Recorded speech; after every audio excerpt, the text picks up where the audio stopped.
श्रीमान् वेङ्कटनाथार्य कवितार्कीकेसरी वेदान्ताचार्यवर्यो मे सन्निधत्तां सदा हृदि गुरुभ्यश्च नमो वागमधीमहे धीमहे च तत्राद्यौ दम्पती जगदाम्पति रामानुजदयापात्रं ज्ञानवैराग्यभूषणं श्रीमद्वेङ्कटनाथार्यं वन्दे वेदान्तदेशिकं लक्ष्मीनाथसमारम्भां नादयामनोद्यमाम् अस्मदाचार्यपर्यन्तां वन्दे गुरुपरम्परां योगित्यवच्युतपदाम्बुजयुग्मरुक्मं व्यामोहतस्यैतराणि तृणाय मेने अस्मद्गुरोर्भगवतोऽस्यदैकसिन्धोः रामान्विश्वजनौ शरणं प्रपद्ये मातापिता युवतेस्तनया विभूतिस्सर्वं यदेवमेन मधन्वयानाम् आद्यस्य न कुलपतेर्वकुलाभिरामं श्रीमत्तदङ्गीकुलं प्रणमामि मूर्धना भूतं सरश्च महदाह्वयपट्टनाद श्रीभक्तिसारकुलशेखरयोगिमाहान् भक्तान्विरेणुफलकालयतीन्द्रविश्वान् श्रीमत्पराङ्कुशमणिकृतगोस्मीत्यं पितामहस्यात् पितामहाय प्राचेतसादेशफलप्रदाय श्रीभाष्यकारोत्तमदेशिकाय श्रीशैलपूर्णाय नमो नमस्ताते कूजन्तं राम रामेति मधुरं मधुराक्षरम् आरुह्य कविताशाखां वन्दे वाल्मीकिकोकिलं वाल्मीकिर्मुनिसिंहस्य कवितावचारिणः सुमन् रामकथानादं कोनयादिपराङ्गतिं भक्तिबन्धसं रामचरितामृतसागरम् अतृप्तस्थं मुनिं वन्दे प्राचेतस्मकल्मषं गोष्पदीकृतवाराशिं महेलीकृतराक्षसं रामायणमहामालारत्नं वन्दे अखिलात्मजं वन्दनानन्दनं वीरं जानकीशोकनाशनं कपीशमक्षहन्तारं वन्दे लङ्काभयङ्करं मनोजवं मारुततुल्यवेगं जितेन्द्रियं बुद्धिमतां वरिष्ठं वादात्मजं वानरयूथमुख्यं श्रीरामदूतं शिरसा नमामि उल्लङ्घ्यसिन्धोसलिलं सलीलं यशोकवन्यं जनकात्मजायाः आदाय तेनैवल्लाह लङ्कां नमामि तं प्राञ्जलिराञ्जनेयम् आञ्जनेयवतिपाटलाननं काञ्चनाद्रिकमनीयविग्रहं पारिजातधर्मूलवासिनं भावयामि पूर्णानन्दनं यत्र यत्र रघुनाथकीर्तनं तत्र तत्र विधमस्तकाञ्जलिं बाष्पवारि परिपूर्णलोचनं मारुतिं नवतराक्षसान्तकं वेदवेद्येपरेकं श्रीजातेतसरदात्मजे वेदप्राचेतसादासीत् साक्षात् रामायणात्मना चरितं रघुनाथस्य शतकोटिप्रविस्तरम् एकैकमक्षरं पुंसां महापातकनाशनं तदुपगतसमाससन्धियोगं सममधुरोभनतार्थभाष्यबद्धं रघुवरचरितं मुनिप्रणीतं दशशिरसश्चपदं निशामेध्वं श्रीराघवं दशरथात्मजमप्रमेयं सीतापतिं रघुकुलान्वयरत्नदीपम् आजानुबाहुमरविन्ददलायदाक्षं रामं निशाचरविनाशकरं नमामि वैदेही सहितं सुरद्रोतले हैमे महामण्डपे मध्ये पुष्पकमासने मणिमये वीरासने सुस्थितम् अग्रे वाचैति प्रबन्धनसुते दत्तं नित्यप्रम् व्याख्यान्तं वरतादिभिः परिवृतं रामं भजे श्यामलम् आपदामुपहर्तारं धातारं सर्वसम्पदां लोकाभिरामं श्रीरामं भूयो भूयो नमाम्यहं धर्मात्मा सत्यसन्धश्च रामो दाशरथि पौरुषे चाप्यतिद्वन्द्वशरैनं जहिरावणिं तपस्वाध्यायनर्तं तपस्वी वाग्विदाम्बरं नारदं परिवक्तुच्च वाल्मीकिं मणिपुङ्गवं दैत्याश्रितसन्त्रासद्वान्तं पुंसनोदयः प्रभावान् सीतया देव्या परमव्यो भास्करः सन्तश्रीरङ्गमुक्तीशरणत्राणशेखराः जयन्तिमूलत्राणफलपङ्कजरेणवः நட்பாராமிரானேயால் மற்றும் கற்பரோ புட்பாமுதலா புல்லரும்பாதியே நற்பாலையோத்தியில் வாழும் சராசரம் முற்றமும் நற்பாலு குய்த்தனன் நான்முகனார் பெற்ற நாட்டுடே சியாவதி ராமச்சந்திரகி பவனசுத ஹனுமானுகி अहमात्मा न देहोऽस्मि विष्णुशेषो अपरिग्रहः तमेव शरणं प्राप्तः तत्कैङ्कर्य चिकीर्षया భగవంతుడు శ్రీమన్నారాయణుడి దాసుడు నేను వాడి మీద ఆధారపడి ఉన్నవాడినని ఒక ఆచార్యుడి ద్వారా వాడి పాదమైంది శరణాగతి చేయడం ఒకటే లక్ష్యమని బతికున్నంతకాలం వాడికి నచ్చినట్టే బతుకుతాను, ఇదే నా స్వరూపం అని తెలుసుకొని ఆనందంగా ఉంటాను. అయితే శ్రీరాముడు కోసల జనపదం దాటుతున్నాడు, రథంలో దాటి గుహుడిని కలుసుకున్నాడు అని ఒక విషయం చూసాము పైన సంచికలో. అయితే అక్కడ ఒక చిన్న విషయం ఒకటి చెప్పడం వదిలేశాను. గంగా దగ్గర వెళ్ళి అంటే కోసల జనపదం వదిలేస్తే అవుట్స్కట్స్ వస్తే శృంగిబేరపురానికి వెళ్ళాలి. శృంగిబేరపురం అనేది ఇంకా కౌసల దేశంలో రాదు, అది ఒక చిన్న కోయ జాతి చెందిన వాళ్ళు ఉండే ట్రైబల్స్ వాళ్ళ ఉండే చోట అన్నమాట, అటవీ ప్రాంతం. అయితే ఈ కోసల జనపదం దాటేటప్పుడు అక్కడ ఇంకా ఒకసారి తిరిగి అయోధ్యని నమస్కరించాడు అని చెప్పాను కదా. చెప్పగానే దాని తర్వాత అక్కడ చాలామంది చేరారు, కోసల జనపదులు అంటే ఊరు వాళ్ళందరూ చేరారు. చేరితే వాళ్ళందరూ రాముడిని చూస్తుంటే రాముడు ఏమంటున్నాడు, అశ్రుపూర్ణముఖోదీనో బ్రవీజ్జానపదం జనం అనుక్రోశోదయా చైవ యథార్హం మయి వక్ృతః చిరం దుఃఖస్య పాపీయో గమ్యాథాం అర్థసిద్ధయే. మీరందరూ నా మీద ఎంతో కృప చేశారు కాబట్టి చాలా నేను వెళ్ళను అని నా కోసం చాలా కష్టపడ్డారు మీరు. నేను సుఖంగా వెళ్ళి మళ్ళీ రావాలి అని మీరందరూ ఆశీర్వదించండి అని వాళ్ళందరూ అడుగుతున్నారు. అయితే వాళ్ళందరూ అలా చెప్పగానే రామాని రథానికే నమస్కరించి అందరూ ఆ రథానికి ప్రదక్షిణం చేస్తారు. ప్రదక్షిణ చేయగానే ఇంకా అలా వాళ్ళు ఏడుస్తూ ఉంటే రాముడు వెళ్ళిపోయాడు. వెళ్ళిపోగానే వాళ్ళందరూ ఎటువంటి వాళ్ళు చెప్తున్నారు. వాల్మీకి మహర్షి చెప్తున్నారు, తతో ధాన్యధనోపేతాన్ దానశీల జనాన్ శివాన్ అకుతశ్చిద్భయాన్ రమ్యాశ్చైత్యయూప సమావృతాన్. ఒక్కొక్కడు మంచి ధనధాన్యములు అన్ని సమృద్ధిగా ఉన్నవాళ్ళంట. దానశీల జన చాలా ఆనందంగా ఉండేవాళ్ళు అంటున్నారు. అంటే ఇది ఎందుకు చెప్పాలి చెప్పే అవసరం లేదు. కానీ కోసల దేశంలో ఒక రాజ్యంలో అవుట్స్కట్స్లో ఉన్నవాడు కూడా చాలా దానశీలుడు, చాలా ఆనందంగా ఉన్నవాడు అని చెప్తున్నారు. అక్కడ కూడా ఎలా ఉందంటే బ్రహ్మఘోషాభినాది నాధితాన్, అక్కడ కూడా వేదఘోష వినిపిస్తుంది. అంటే ఆ అయోధ్య ఆ సూర్యవంశ రాజ్యం ఎటువంటిది అనేది చూపించడానికి చెప్తున్నారు. రాజ్యం ఎలా ఉండాలంటే సిటీలో ఉన్నవాళ్ళు ఆనందంగా ఉంటే సరిపోదు, ఊరి చివర ఉన్నవాడు కూడా చాలా దానశీలుడిగా ఉండాలి, ఆనందంగా ఉండాలి, వాడికి కూడా అన్ని సమృద్ధిగా ఉండాలి. అక్కడ కూడా వేదఘోషం వినిపించాలి. అక్కడ వరకు చేరాలి. ఏదో ఒక కోట కట్టుకొని నేను మాత్రం హాయిగా ఉన్నాను అని ఒకడు వాడు ఇంట్లో కొంచెమే ఉండరు, వాడే మొత్తం తినేసి ఆహారం ఎంత బాగుందో తెలుసానని నలుగురికి చెప్పాడు. మిగతా వాళ్ళకి తెలియదు అది ఎలా ఉంటుంది. అలా వీడు మాత్రం రాజా మాత్రం బాగా అనుభవించేసి నగరంలో ఉన్న వాళ్ళని మాత్రం బాగా చూసుకున్నారు. ఈ జానపదుల్ని బాగా చూసుకోకపోతే అది మంచి రాజ్యంగా. వీళ్ళందరూ అలా ఉన్నారు. అక్కడ కూడా ధర్మం తెలిసిన వాళ్ళు, అందుకే వాళ్ళందరూ ఉపచారం చేస్తారు.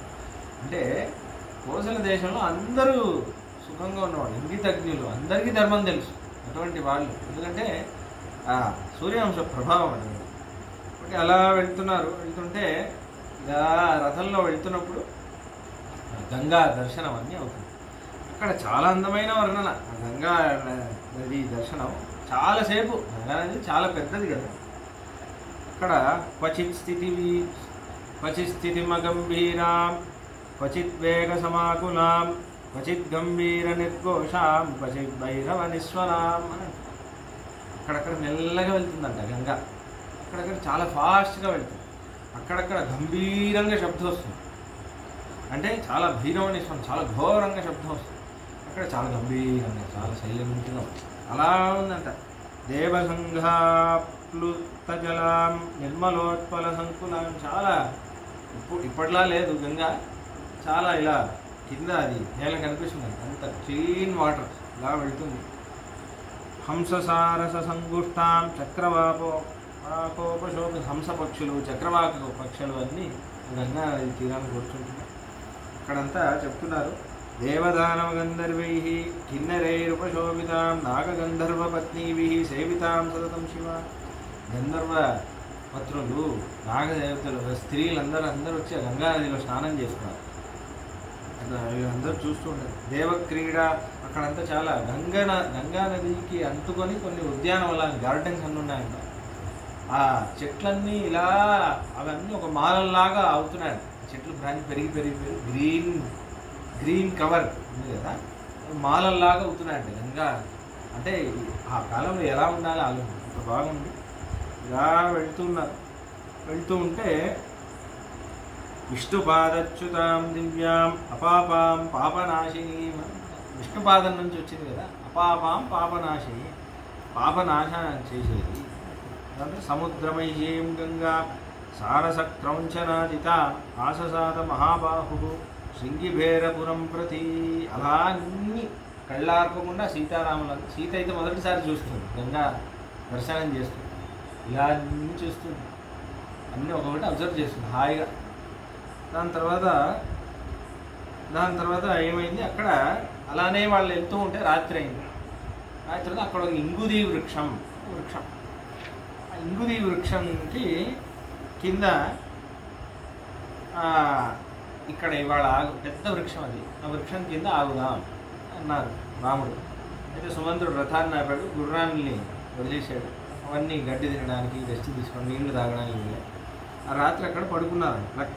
లక్ష్మణశ్చ సుమంత్రశ్చ బాణమిత్యేవ రాఘవం ప్రేక్షామి సరితాం శ్రేష్టాం సమ్మాన్య సలిలాం శివాం. లక్ష్మణ, ఈ బూది వృక్షం దగ్గర రాత్రి కూర్చొని అలా గంగా నదిని చూస్తుంటే ఎంత బాగుంది చూసావు. సీత ఎంత ఆనందపడుతుంది. కాబట్టి ఈ రాత్రి ఇక్కడ ఇవాళ గంగా నది యొక్క ఆనందాన్ని, ఆ రమ్యమైన చిత్రాన్ని చూసుకుంటే ఇవాళ ఇక్కడే గడుపుదాం. ఎందుకంటే ఇంకా వనానికి వెళ్ళాలి, రాత్రి గంగా నది తీగానే పడుకుందాం అన్నాడు. దాని తర్వాత అలా అవగానే సుమంత్రోపి అవతీర్యాథ మోచయిత్వా హయోత్తమాన్ వృక్షమూలగతం రామోపతస్తే గతాంజలి. అలా రాముడు ఇంగిలి వృక్షం దగ్గర ఉన్నాడు అని తెలియగానే ఆయన దూరం నుంచి పరిగెత్తుకుంటూ చాలామందిని వెనకాల వేసుకుని ఆయన వచ్చాడు. ఆయన ఎవరంటే తత్ర రాజా గుహో నామ రామస్యాత్మ సమస్సఖ విషాద జాత్యో బలవాన్ స్థపతిశ్చేతి విశ్రుత. విషాద వంశానికి చెందినవాడు గుహుడు. మన సంప్రదాయంలో గుహ పెరుమాళ్ అంటారు. రాముడిని పెరుమాళ్ అన్నట్టు గుహుడిని కూడా పెరుమాళ్. విషాద జాతి ట్రైబల్స్. చాలా మంచి ధర్మాత్ముడు. రావడమే ఈ గీతా ప్రెస్ ఎడిషన్లో చాలా శ్లోకాలన్నీ తీసేశారు. ఎందుకు తీశారో నాకు తెలియదు. చాలా మనకు ఒక భాగ్యం ఏంటంటే మన ఆచార్యులు పాత వ్యాఖ్యానంలో రికార్డు చేశారు కొన్ని శ్లోకాలు. అది మనకి దొరుకుతున్నాయి. చాలా మంచి శ్లోకాలు లేవు ఇప్పుడు చూస్తుంటే. ఎందుకు లేవో తెలియదు. ఒక శ్లోకం చాలా ఆశ్చర్యమైన శ్లోకం. తతో నిషాదాధిపతిం దృష్ట్వా దూరాదుపస్థితం సహ సౌమిత్రిణా రామః సమాగచ్చత్ గుహేన సహ. గుహుడు అక్కడ వస్తున్నాడని ఇలా శబ్దం ఏంటంటే ఇలా చూస్తున్నాడంట రాముడు. రాగానే గుహుడు వచ్చినట్టున్నాడు అని రాముడు లక్ష్మణుడితో పాటు వెళ్ళి రాముడే నడుచుకుంటూ వెళుతున్నాడు.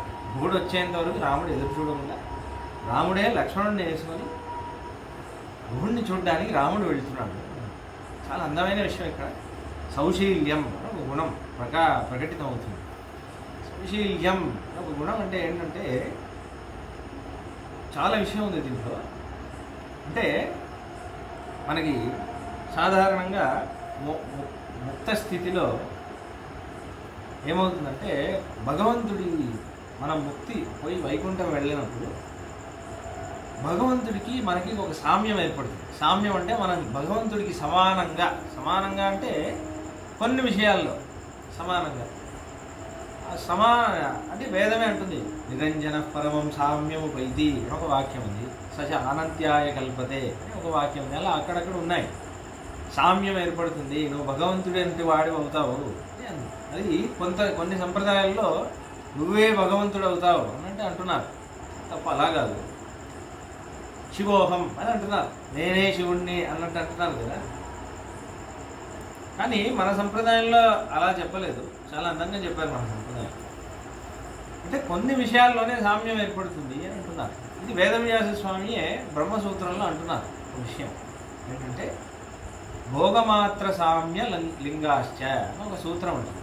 భోగ్యం అంటే ఆనందంలో బ్రహ్మానందం ఆనందం ఏర్పడుతుంది కదా. ఆనందంలో పరమాత్మకి ఎంత ఆనందం ఏర్పడుతుందో వీడికి అంత ఆనందం ఏర్పడుతుంది అనే ఒక విషయం. అదే ముఖ్యమైనది. అయితే దీన్ని ఒప్పుకోలేదు చాలామంది. వీళ్ళు ఏదో కొత్తగా చెప్తున్నారు అని విషయం. వేదవ్యాస స్వామి చెప్పింది అది. దీనికి మనం ఎలా అర్థం చేసుకోవాలి అంటే వేదాంత స్వామి ఒక అందమైన ఉదాహరణ ఒకటి చెప్తున్నారు. చాలా అందమైన ఉదాహరణ. ఇప్పుడు ఒక తూకం ఉంది, కామన్ బ్యాలెన్స్ ఉంది. ఇటువైపు ఒక తులం బంగారం పెట్టారు. దాన్ని కొలవడానికి ఇటువైపు తులం బంగారాన్ని కొలవడానికి సమమైన ఒక రాయి పెట్టారు. ఇప్పుడు ఒకడు అంటున్నాడు ఈ బంగారం ఈ రాయి సమానం అని అంటున్నాడు. సమానం అవుతుందా? మరి సమానం అని ఆడు ఏ దృష్టిలో అంటున్నాడు? వెయిట్ అనే ఒక్క దృష్టిలోనే సమానం అని అంటున్నాడు. నిజంగా అది ఒక్క దృష్టిలోనే సమానం. ఆ ఒక్క రీతిలోనే ఈ రాయి ఈ తులం బంగారం సమానం అవుతుంది. అని ఈ బంగారానికి ఎంత ఉన్నతమైన గుణం ఉందో అది ఈ రాయికి రాదు కదా.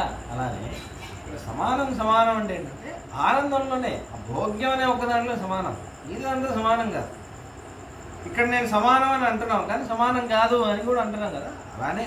కాబట్టి భగవంతుడికి అప్రాకృతమైన శరీరం అంటే మనకు కూడా ఇదంతా మాంసం ఏమండి రక్తం మాంసంతో చేసిన శరీరం కదా, అక్కడ దివ్యమైన శరీరం, అటువంటి ఒక శరీరం వస్తుంది. మనకు కూడా శంకుచక్రాలన్నీ వస్తాయని ఉంది, అటువంటి అందమైన రూపం మనకు కూడా వస్తుంది. ఇప్పుడు జయ విజయులకు కూడా శంకుచక్రం ఉంది, అటువంటి రూపమే మనకు కూడా వస్తుంది. ముక్త స్థితిలో మనకు కూడా వస్తుంది. మనకి కూడా కర్మబంధనం ఉండదు, భగవంతుడిగానే ఉంటాము. వాడికి ఏర్పడే ఆనందం మనకు కూడా ఏర్పడుతుంది. సామీప్యం అని అంటున్నాం. వాడు వైకుంఠంలో ఉంటాడు, మనం వైకుంఠంలో ఉంటాము. మనము భోగాలని అనుభవిస్తాం, వాడు కూడా అన్ని. ఇంకా వాడికి ఎలా మృత్యు అనేది ఉండదో మనం కూడా అమృతమైన స్థితిలో ఉంటాము. అదే ముక్తి. ఇంకా జానం మనం అదే ఉన్నతమైన స్థితిలో ఉంటాం. అయితే అందుకే నిరంజన పరమం సామ్యం, ఉత్తమమైన సామ్యం అంటే ఆనందంలో సామ్యం రావడమే కదా.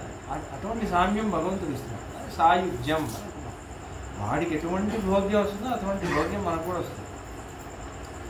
అయితే ఇక్కడ ప్రశ్న ఒకటి, వాడంటే సృష్టి చేస్తున్నాడు, ఏమేమో చేస్తున్నాడు, అవతారాలు చేస్తున్నాడు, లీలలు చేస్తున్నాడు, వాడికి వచ్చే ఆనందం మనకి ఎలా వస్తుంది? మనం అవన్నీ చేయం కదా. మనము వాడంటే సర్వాంతర్యామి, అందరిలో అంతర్యామిగా ఉంటాడు, అది మనం అవలే. జీవాత్మ వచ్చేసి ప్రతి వస్తువులో అంతర్యామిగా అది వెళ్ళదు, వాడు వెళ్తాడు. కాబట్టి అటువంటి సామ్యం అంతా ఏర్పడదు. వాడు లక్ష్మీకి పది, మనం లక్ష్మీపతి అవ్వలేము. మనకి అమ్మే లక్ష్మి అనేది, మనకి వాడు నాన్న. కాబట్టి ఇవన్నీ ఈ సామ్యాలని మనకు రావు, గుణాలలో వస్తాయి. అయితే వాడేమో సృష్టి సంహారం ఇవన్నీ చేస్తున్నాడు, లీలన్నీ చేస్తున్నాడు. కాబట్టి వాడికి వచ్చే ఆనందం మనకి ఎలా వస్తుంది విషయం. దానికి వేదాంత స్వామికి ఉదాహరణ చెప్తున్నా ఏంటంటే, మనకి ఇష్టమైన వాడు ఒక పని చేస్తున్నాడు, వాడు ఆ చేసే పని వాడు బాగా చేస్తుంటే మనకు ఆనందం వస్తుంది. ఒక ఉదాహరణ చెప్పాలంటే క్రికెట్ ఆడేది వేరెవరో, కానీ వాళ్ళు మ్యాచ్ గెలిస్తే వీడికి ఆనందం వేస్తుంది, వాడు మ్యాచ్ ఓడిపోతే వీడికి దుఃఖం వేస్తుంది. ఏదో వీడే ఆడినట్టు ఆనందపడిపోతున్నాడు కదా, ఎందుకంటే వాడంటే ఇష్టం, ఆడేవాడు వీడికి ఇష్టం. అలానే నా స్వామి ఎలా సృష్టి చేస్తున్నాడు, నా స్వామి ఎలా లీల చేస్తున్నాడు, వాడికి ఎటువంటి భోగం ఆనందం ఏర్పడుతుందో మనకు కూడా అటువంటి భోగం ఏర్పడుతుంది. అది అక్కడే కాదు, ఇక్కడ కూడా ఏర్పడుతుంది. కాబట్టి అలా ఆనందం ఏర్పడుతుంది అనే విషయం. అంటే భగవంతుడు చూడండి, ముక్త స్థితిలో వాడికి సమమైన భోగం మనకి ఇస్తున్నాడు.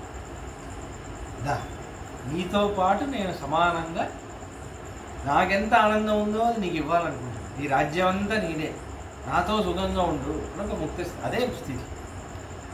కానీ ఈ సౌశీల్యం అనే ఒక గుణం వల్ల స్వామి యొక్క ఇంకొక ఆశ్చర్యమైన ఒక రూపం ప్రకాశితం. అది వేదాంత స్వామి దయాశరంలో చెప్తున్నారు. ఒక ఉదాహరణ చెప్పాలంటే, ఒక రాజకుమారుడు ఉన్నాడు. ఆ రాజకుమారుడు ఒక రాజకుమారితో పెళ్ళి నిశ్చయమైంది. ఇంకో 6 నెలల్లో పెళ్ళి అని అన్నారు. ఇప్పుడు ఆ రాజు ఊహించుకుంటున్నాడు, ఆ అమ్మాయి పెళ్లి చేసుకొని ఇప్పుడు వచ్చిందంటే నేను ఎంత ఆనందంగా ఉంటాను, ఇలా ఉంటాను, అలా ఉంటాను, నేను ఆవిడ కలిసి ఇలా తిరుగుతాను, అలా తిరుగుతాను. ఇప్పుడు పెళ్లి చేసుకొని వస్తే నిజంగా ఆ అమ్మాయికి అన్ని భోగాలన్నీ ఇవ్వడానికి వీడు సిద్ధంగా ఉన్నాడు. చాలా ఆనందం ఇవ్వాలి, నేను ఆవిడ కలిసి ఈ ఉద్యానవనంలో సమయం గడపాలి, ఇక్కడ ఇలా గడపాలి, కలిసి భోజనం చేయాలి, అలాగే కౌగిలించుకొని ఆనందంగా ఉండాలి, ఒకళ్ళకి ఒకళ్ళు ప్రేమని పంచుకోవడంలో ఇలా ఆనందించాలి. కానీ ఇప్పుడు ఆ ప్రేమ వల్ల విరహం తట్టుకోలేకపోతుంది. 6 నెలల వరకు వీడు వీక్షించలేకపోతున్నాడు. అప్పుడు వీడు ఏం చేస్తాడంటే, ఈ అమ్మాయి ఏం చేస్తుంటుంది అని అమ్మాయితో ఉండాలని వీడు ఒక మారువేషంలో వెళ్ళి అమ్మాయితో పాటు అమ్మాయి ఇంటి వాడిలానే వెళ్ళి కొంచెం సమయం గడిపేసి వస్తాడు. అలానే భగవంతుడు ఏం చేస్తున్నాడు, మనం వాడి దగ్గరకు వచ్చేంత వరకు అక్కడికి వెళ్ళి అక్కడ మనం ఆ భోగాల్లో వాడికి సామ్యం, ఆ ఆనందంలో మనకి సామ్యం ఇచ్చేంత వరకు వాడు ఎదురు చూడలేక, సామ్యమే కదా ఇవ్వాలి.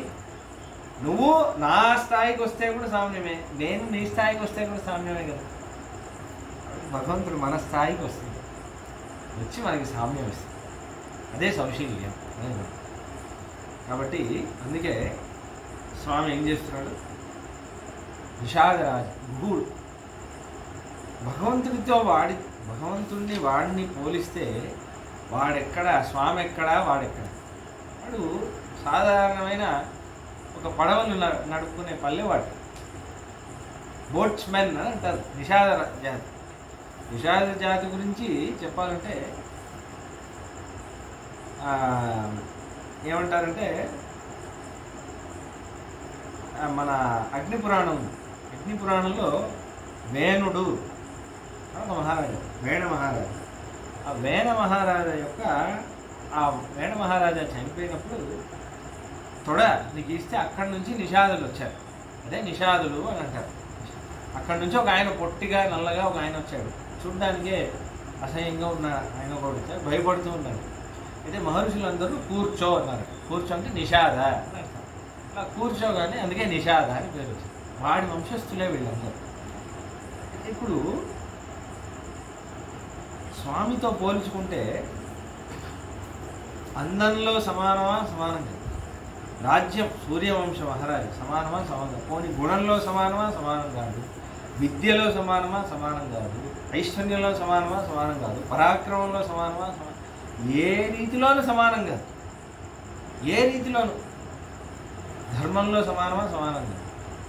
ఏది లేదు, గుణాలు ఉన్నాయంటే అది కూడా అన్నిటిలోనూ రాముడే గొప్పవాడు. అలా రాముడు ఉన్నప్పుడు తత్ర రాజా గుహో నామ రామస్యాత్మసమస్సకః అంటారు. ఆత్మసమస్సకః అంటున్నారు. ఆత్మసమస్సకః అంటే రాముడికి తన ప్రాణం కంటే ఎక్కువ ఇష్టమైన వాడు. ఆత్మసమం, నాకు ప్రాణం లాంటి వాడు అని అంటాం కదా, అటువంటి సఖుడు అని. ఎలా ఏర్పడింది సఖ్యం? మనకి తెలియలేదే ఈ సఖ్యం అంటే. గోవిందరాజ్యం అంటే మన సంప్రదాయ వ్యాఖ్యానంలో గోవిందరాజ స్వామి అంటున్నారు, రాముడు వేటకి వెళ్తాడు కదా, వేటకి వెళ్ళినప్పుడు వెళ్ళి చిన్నప్పటి నుంచి రాముడికి మహారాజాలకన్నీ వేటాడడం అనేది ఒక హాబీ లాంటిది.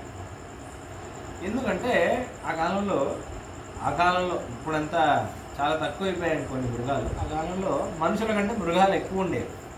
అదే ఎక్కువ మృగాలు ఉంటే అవి నగరంలోకి వచ్చేసి వీళ్ళని పీకి తినేవి చేసేవి. కాబట్టి వాటి యొక్క జనాభా సంఖ్యని అదుపులో పెట్టడానికి మహారాజా అప్పుడప్పుడు వేటాడాలి అని శాస్త్రంలో వాడికి తప్పు లేదు. వేటాడేటప్పుడు ఈ గుహుడితో సఖ్యం, వెళ్ళినప్పుడల్లా గుహుడితో పాటు కొంచెం సమయం స్పెండ్ చేసి వస్తారు. అలా ఒక విషయం. ఇది గోవిందరాజ్యంలో ఉంది సంప్రదాయ వ్యాఖ్యానం. ఇంకో విషయం ఏంటంటే, అయోధ్య వాసుల దగ్గర దాసుని విన్నాను. అది పురాణంలో ఏం లేదు, వాళ్ళు చెప్తారు ఒక విషయం. భావం బాగుంది కాబట్టి చెప్తున్నాడు. ప్రామాణికంగా లేదు, దాసుని ఎక్కడ చదవలేదు. ఒక ముఖ్యమైన ఏంటంటే, వాళ్ళు ఏం చెప్తారంటే, గుహుడు యొక్క అమ్మమ్మ ఇల్లు అయోధ్యలో ఉండేది, సరయు తీరం దగ్గర. ఒక చిన్న ఇల్లు. అయితే చిన్నప్పుడంతా బాల్యం అక్కడే పెరిగాడంట అమ్మమ్మ ఇంట్లో. చిన్నప్పుడు రాముడు ఈ సరయు నదీ దగ్గర, సరయు తీరంలో రాముడు ఆడుకోవడానికి వచ్చేవాడు కదా. అక్కడ ఇసుక ఆటల్లో అదిలో గుహుడు ఫ్రెండ్ అయ్యాడు అని అంటారు. అయితే గుహుడు మళ్ళీ పెద్ద అయ్యాక వాళ్ళ ఇంటికి వెళ్ళిపోయాడు కదా. అయ్యో నేను రాముడిని మళ్ళీ ఎప్పుడు చూస్తాను ఎదురు చూస్తున్నాడు. అక్కడ వెళ్ళి, అయ్యో చిన్నప్పుడంతా నా రాముడితో ఆడుకున్నాను, మళ్ళీ నేను రాముడిని ఎప్పుడు చూస్తాను ఎదురు చూస్తుంటే వీడికి దర్శనం ఇవ్వడానికి రాముడు శృంగిపేరుపురానికి వచ్చాడు విషయం వాళ్ళు చెప్తారు. అంటే చూడండి, సౌశీల్యం అంటే ఈ ఎక్కడి నుంచి వస్తుంది అంటే, మనం ముక్త స్థితిలో వాడికి సమానంగా అయితే వాడు మనకు ఆనందం ఇవ్వడానికి ఎదురు చూసే స్వామి మన నుంచి విరహం తట్టుకోలేక అన్ని రోజులు నేను ఆగాల అని మన స్థాయి వాడి దిగొచ్చి మనతో పాటు వాడు ఉంటున్నాడు. అందుకే వేదాంత స్వామి అంటారు మన అష్టభుజాసనంలో భోగే మృదూపక్రమతామభీప్సన్నే క్షీరాదిభిర్ వారయసీ. భోగే మృదు ఉపక్రమతాం అంటే ఏంటంటే మెల్లగా, అంటే పెళ్ళయింది, పెళ్లి కూతురేమో చిన్న రాజ్యానికి చెందింది, అంత అందం లేదు, అంత చదువు లేదు, అంత విద్య లేదు, ఏది లేదు. మహారాజా ఏమో చాలా గొప్పవాడు, చాలా గుణం ఉన్నవాడు, అన్నీ ఉన్నవాడు. వాడి అటువంటి మహారాజా అన్నిటిలోనూ ఉత్తమమైన వాడు, అన్నిటిలోనూ తక్కువైన ఒక అమ్మాయిని పెళ్లి చేసుకుంటే అమ్మాయి చాలా భయపడుతుంది. నేను పోయి మహారాజాతో ఉండొచ్చా అన్నప్పుడు మహారాజా శాంతం నింపడానికి వాడే మెల్లగా నువ్వు మర్చిపో, నేను నీ భర్తని అవన్నీ ఎందుకు గుర్తుపెట్టుకుంటే, నాకు ఎంత ఆస్తుంది, నాకు ఎంత ఉంది, అవన్నీ నువ్వు మర్చిపో, నేను నీ భర్తని, నువ్వు నా భార్యవి అని గాఢంగా ఆలింగనం చేసుకుంటూ తన ప్రేమని వ్యక్తం చేస్తున్నాడు. అలా భగవంతుడు ఏం చేస్తున్నాడు, భోగే మృదువుగా. అయ్యో వైకుంఠంలో ఎవరెవరు వాడికి సేవకులు? గరుత్మంతుడు ఎటువంటి సేవకుడు, విశ్వక్షేణుడు ఎటువంటి సేవకుడు, ఆదిశేషుడు ఎటువంటి సేవకుడు. ఎక్కడ చూసినా ఎంత వైకుంఠంలో సదా పశ్యంతి సూరయ. శ్రీవైకుంఠం అనేది చాలా ఆశ్చర్యమైన ఒక లోకం. దేవతలందరూ ఎప్పుడెప్పుడు మనం శ్రీవైకుంఠం వెళ్తామని ఎదురు చూస్తూ ఉంటారు. అటువంటి లోకం అది. అటువంటి ఒక దివ్యమైన లోకంలో ఆనందంగా ఉన్నవాడు మనకేమో ముక్త స్థితిలో నాలాంటి వాడు వాడికి సేవ చేయగలనా, నేను వాడికి సేవ చేయగలనా, నేను నాకు అటువంటి ఒక అర్హత వస్తుందా అన్నప్పుడు భగవంతుడు ఏం చేస్తున్నాడు, మెల్లమెల్లగా ఒక్కొక్క అడుగు దిగుతున్నాడు. ముందు వైకుంఠం నుంచి క్షీరసాగరంలో దిగుతున్నాడు, దేవతలకి కనిపిస్తున్నాడు. లేకపోతే వైకుంఠంలో ఉంటే దేవతలు కూడా చూడలేరు, వైకుంఠంలో వాళ్ళు ప్రవేశించలేరు, వైకుంఠం ఎలా ఉందో కూడా వాళ్ళకి తెలియదు. క్షీరసాగరంలో పడుకొని వాళ్ళకి దర్శనం ఇస్తున్నాడు. దాని తర్వాత దేవతలు అయిపోయిందా, దాని తర్వాత మనుషులకి రాముడిగా కృష్ణుడిగా అవతారం చేసి వాళ్ళతో పాటు ఉంటున్నాడు. రాముడైనా పర్వాలేదు, కొంచెం మహారాజా వాడి సమమైన వాళ్ళతోనే ఉంటాడు. కృష్ణుడైతే అందరింట్లో గోవిందుడు అందరి వాడు అంటున్నారు కదా, ప్రతి ఇంట్లో పెరుగుతున్నాడు. అప్పుడు కూడా కృష్ణుడికి అందరూ సేవ చేయలేరు కదా, కృష్ణుడితో పాటు ఎవరున్నారో వాళ్ళే సేవ చేయగలరు. భగవంతుడు ఆలోచించి గుడిలో వచ్చి కూర్చుంటాడు, నువ్వు నాకు సేవ చేయి, నేను వైకుంఠంలో ఉంటే ఆ సేవ చేయాలంటే ఇప్పుడే చేయి, ఇప్పుడే ఎలా చేయాలో నేనున్నాను కదా, నేను వస్తాను, నేను ఇస్తాను సేవ. వైకుంఠంలానే ఒక చిన్నగా ఒక చోట నేను నిర్మాణం చేసుకొని ఒక గుడిలాగా కూర్చుంటాను. వైకుంఠం లాంటి మండపం, వైకుంఠం లాంటి గరుడ సేవ, వైకుంఠం లాంటి రథం, వైకుంఠంలో ఏమేమవుతాయో ఎక్కడ అటువంటి ఒక అనుభవం నీకు ఇస్తాను, నువ్వు నాకు సేవ చేయి. అభిషేకం అయితే ఇది చేయి, నువ్వు తీసుకొని రా, నువ్వు స్తోత్రం చెప్పు, నువ్వు అభిషేకం చేయి, నువ్వు అది చేయి, నువ్వు ఊడు, నువ్వు అని చేయి అని మనకేం చేస్తున్నాడంటే మృదూపక్రమం. నేను నీకు పనికి వస్తానంటే వాడి సౌశీల్యంతో వాడి దయతో వాడే దిగొస్తున్నాడు. అంటే వేదాంత స్వామి దయాశతంలో చెప్తున్నారు, చాలా అందమైన శ్లోకం.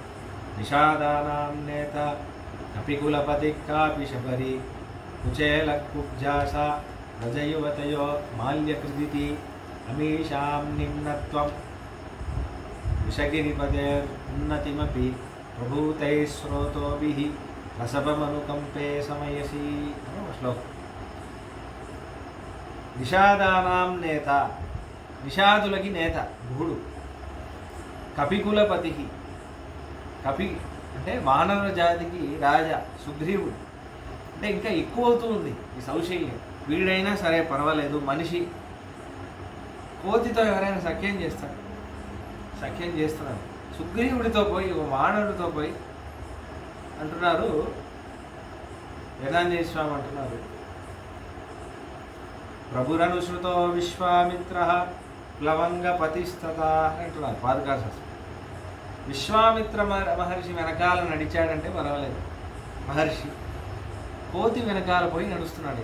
ప్లవంగపతిస్తథ, సుగ్రీవుడు వెళ్ళి ఇదే రాజ్యం, ఇదే కిష్కింద, ఇదే ఆ వృక్షము, ఆ సప్త వృక్షాలని ఇలా అంటే వాడి వెనకాల నడుస్తున్నాడు. నువ్వు చూపించు, నువ్వు నాకు దారి చూపించు అని సుగ్రీవుడి వెనకాల రాముడు నడుస్తుంటే లక్ష్మణుడు ఆశ్చర్యంగా చూస్తున్నాడు. కోతి వెనకాల పరమాత్మ నడుస్తున్నాడు, నువ్వు నాకు ఆజ్ఞ ఇవ్వు అని. దాని తర్వాత శబరి. శబరి ఆ పేరు కూడా తెలియదు, ఎవరో ఆవిడ శబర జాతికి చెందినది కాబట్టి శబరి అని పేరు, ట్రైబల్. దాని తర్వాత వికులపతి కుచేల. ఎటువంటి వాడు?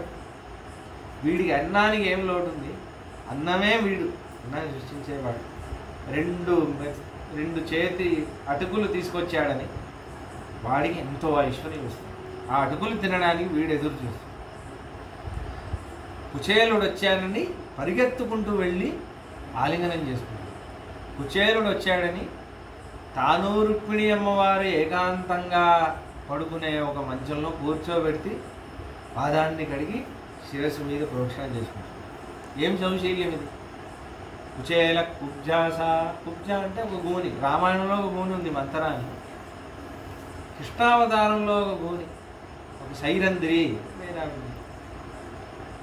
అష్టవక్రంగా ఇలా ఇలా ఉంటుంది. పాపం వయసు అయిన ఆవిడ, చిన్న వయసే కానీ వయసు అయిన ఆవిడలా ఉంటుంది. ఆవిడని చూస్తేనే అందరూ అసహించుకుంటారు. చీచీ పొద్దునే నీ దర్శనం ఏంటే అని.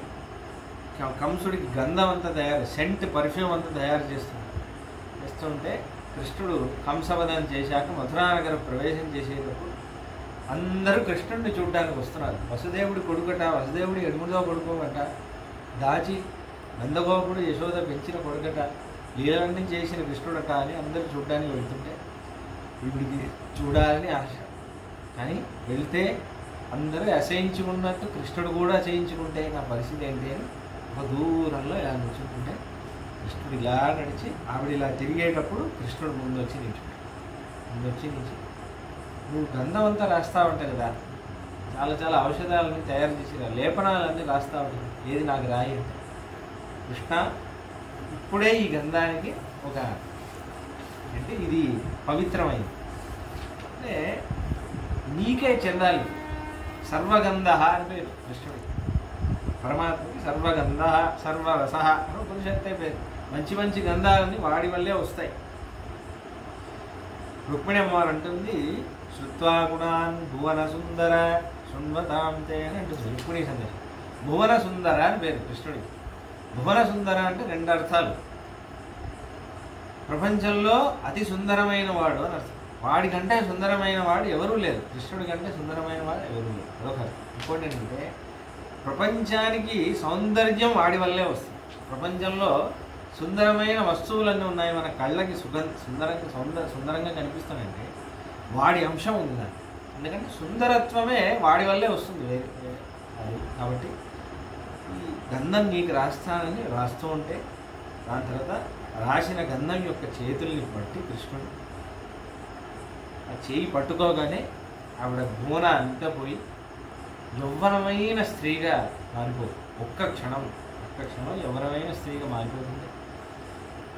ఈ యవ్వనం నువ్వే ఇచ్చావు కదా, కాబట్టి ఇది నీకే సమర్పిస్తున్నాను అని అంటే శబరి ఎదురు చూసినట్టు కృష్ణుడు ఎప్పుడెప్పుడు వచ్చి తనని పెళ్లి చేసుకుంటాడా అని ఏకాంతంగా. అంటే ఈ అందం నువ్వే ఇచ్చావు కదా, ఈ అందాన్ని కళ్ళతో కూడా ఒకళ్ళకి చూపించడానికి వాళ్ళకి అర్హత లేదు. చూస్తే నువ్వే చూడాలి, ఈ శరీరం నీది అని ఏకాంతంగా తన ఇంట్లోనే ఉండి కృష్ణుడు ఎప్పుడెప్పుడు వస్తాడు ఎదురు చూస్తుంటే కృష్ణుడు ఒక రోజు వచ్చి పెళ్లి చేసుకుంటున్నాడు. అంటే శరీరమే సమర్పిస్తుంది. గోపికాలాగా కుబ్జాస అంటే సా అంటున్నారు. ఆ కుబ్జ రామాయణ కుబ్జ కాదు, విజయల కుబ్జాస విజయువతయ గోపికా స్త్రీలు. వాళ్ళకి ఏముంది అర్హత? ఏమీ లేదు. కానీ కృష్ణుడు వాళ్లతో ఉండి ఆసనాంటున్నాడు. మాల్యకృతికి మాలలు చేసేవాడు కూడా మథురానగరంలో. వాడి దగ్గర మాల చేసుకోవడానికి వెళ్తున్నాడు. నువ్వు నాకు ఒక మాల చేసి నువ్వు అంటే వాడు ప్రేమతో మాల చేసి అంటే అమీషాం నిమ్నత్వం. వీళ్ళందరూ చాలా తక్కువైన వాళ్ళు, ఏమాత్రం అర్హత లేదు. ప్రహ్లాదులాగా తపస్సు చేశారా? మహర్షుల్లాగా ఏదైనా యజ్ఞాలు యాగాలు చేశారా? భక్తి యోగం చేశారా? వేదం చదివారా? జ్ఞానయోగం ఉందా? నామ సంకీర్తనం చేశారా? ఏమీ లేదు. ఏముంది అంటే భగవంతుడికి ఇష్టం ఉంది, వీడితో నేనుండాలి. అమీషాం నిమ్నత్వం, వీళ్ళందరూ తక్కువైన వాళ్ళు, కానీ వృషగిరిపతి తిరుమలలో ఉన్నాడే శ్రీనివాసుడు, వాడు ఉన్నతమైన వాడు, ఎవ్వరూ అందలేరు, వాడు ఉండేదే కొండ మీద, అటువంటి ఉన్నతమైన వాడు. అమీషాం నిమ్నత్వం వృషగిరిపదే రున్నతిమపి, అలా ఉన్నా కూడా దయా దేవి ఉందే, ఓ దయాదేవి, శ్రీనివాసుడు దయ ఉందే, ఆ దయ ఏం చేస్తుందంటే ఎక్కువ తక్కువల్ని సమానంగా చేస్తుంది. ఎలా చేస్తుంది? స్రోతస్, ఒక నదిలా వస్తుంది. ఎక్కువ తక్కువగా ఉందనుకోండి నేల, ఒకటి ఎక్కువగా ఉంది ఒకటి తక్కువగా ఉంది, దానికి సమానం ఎప్పుడవుతుంది? నీళ్ళు వచ్చేసిందండి, మొత్తం సమానం.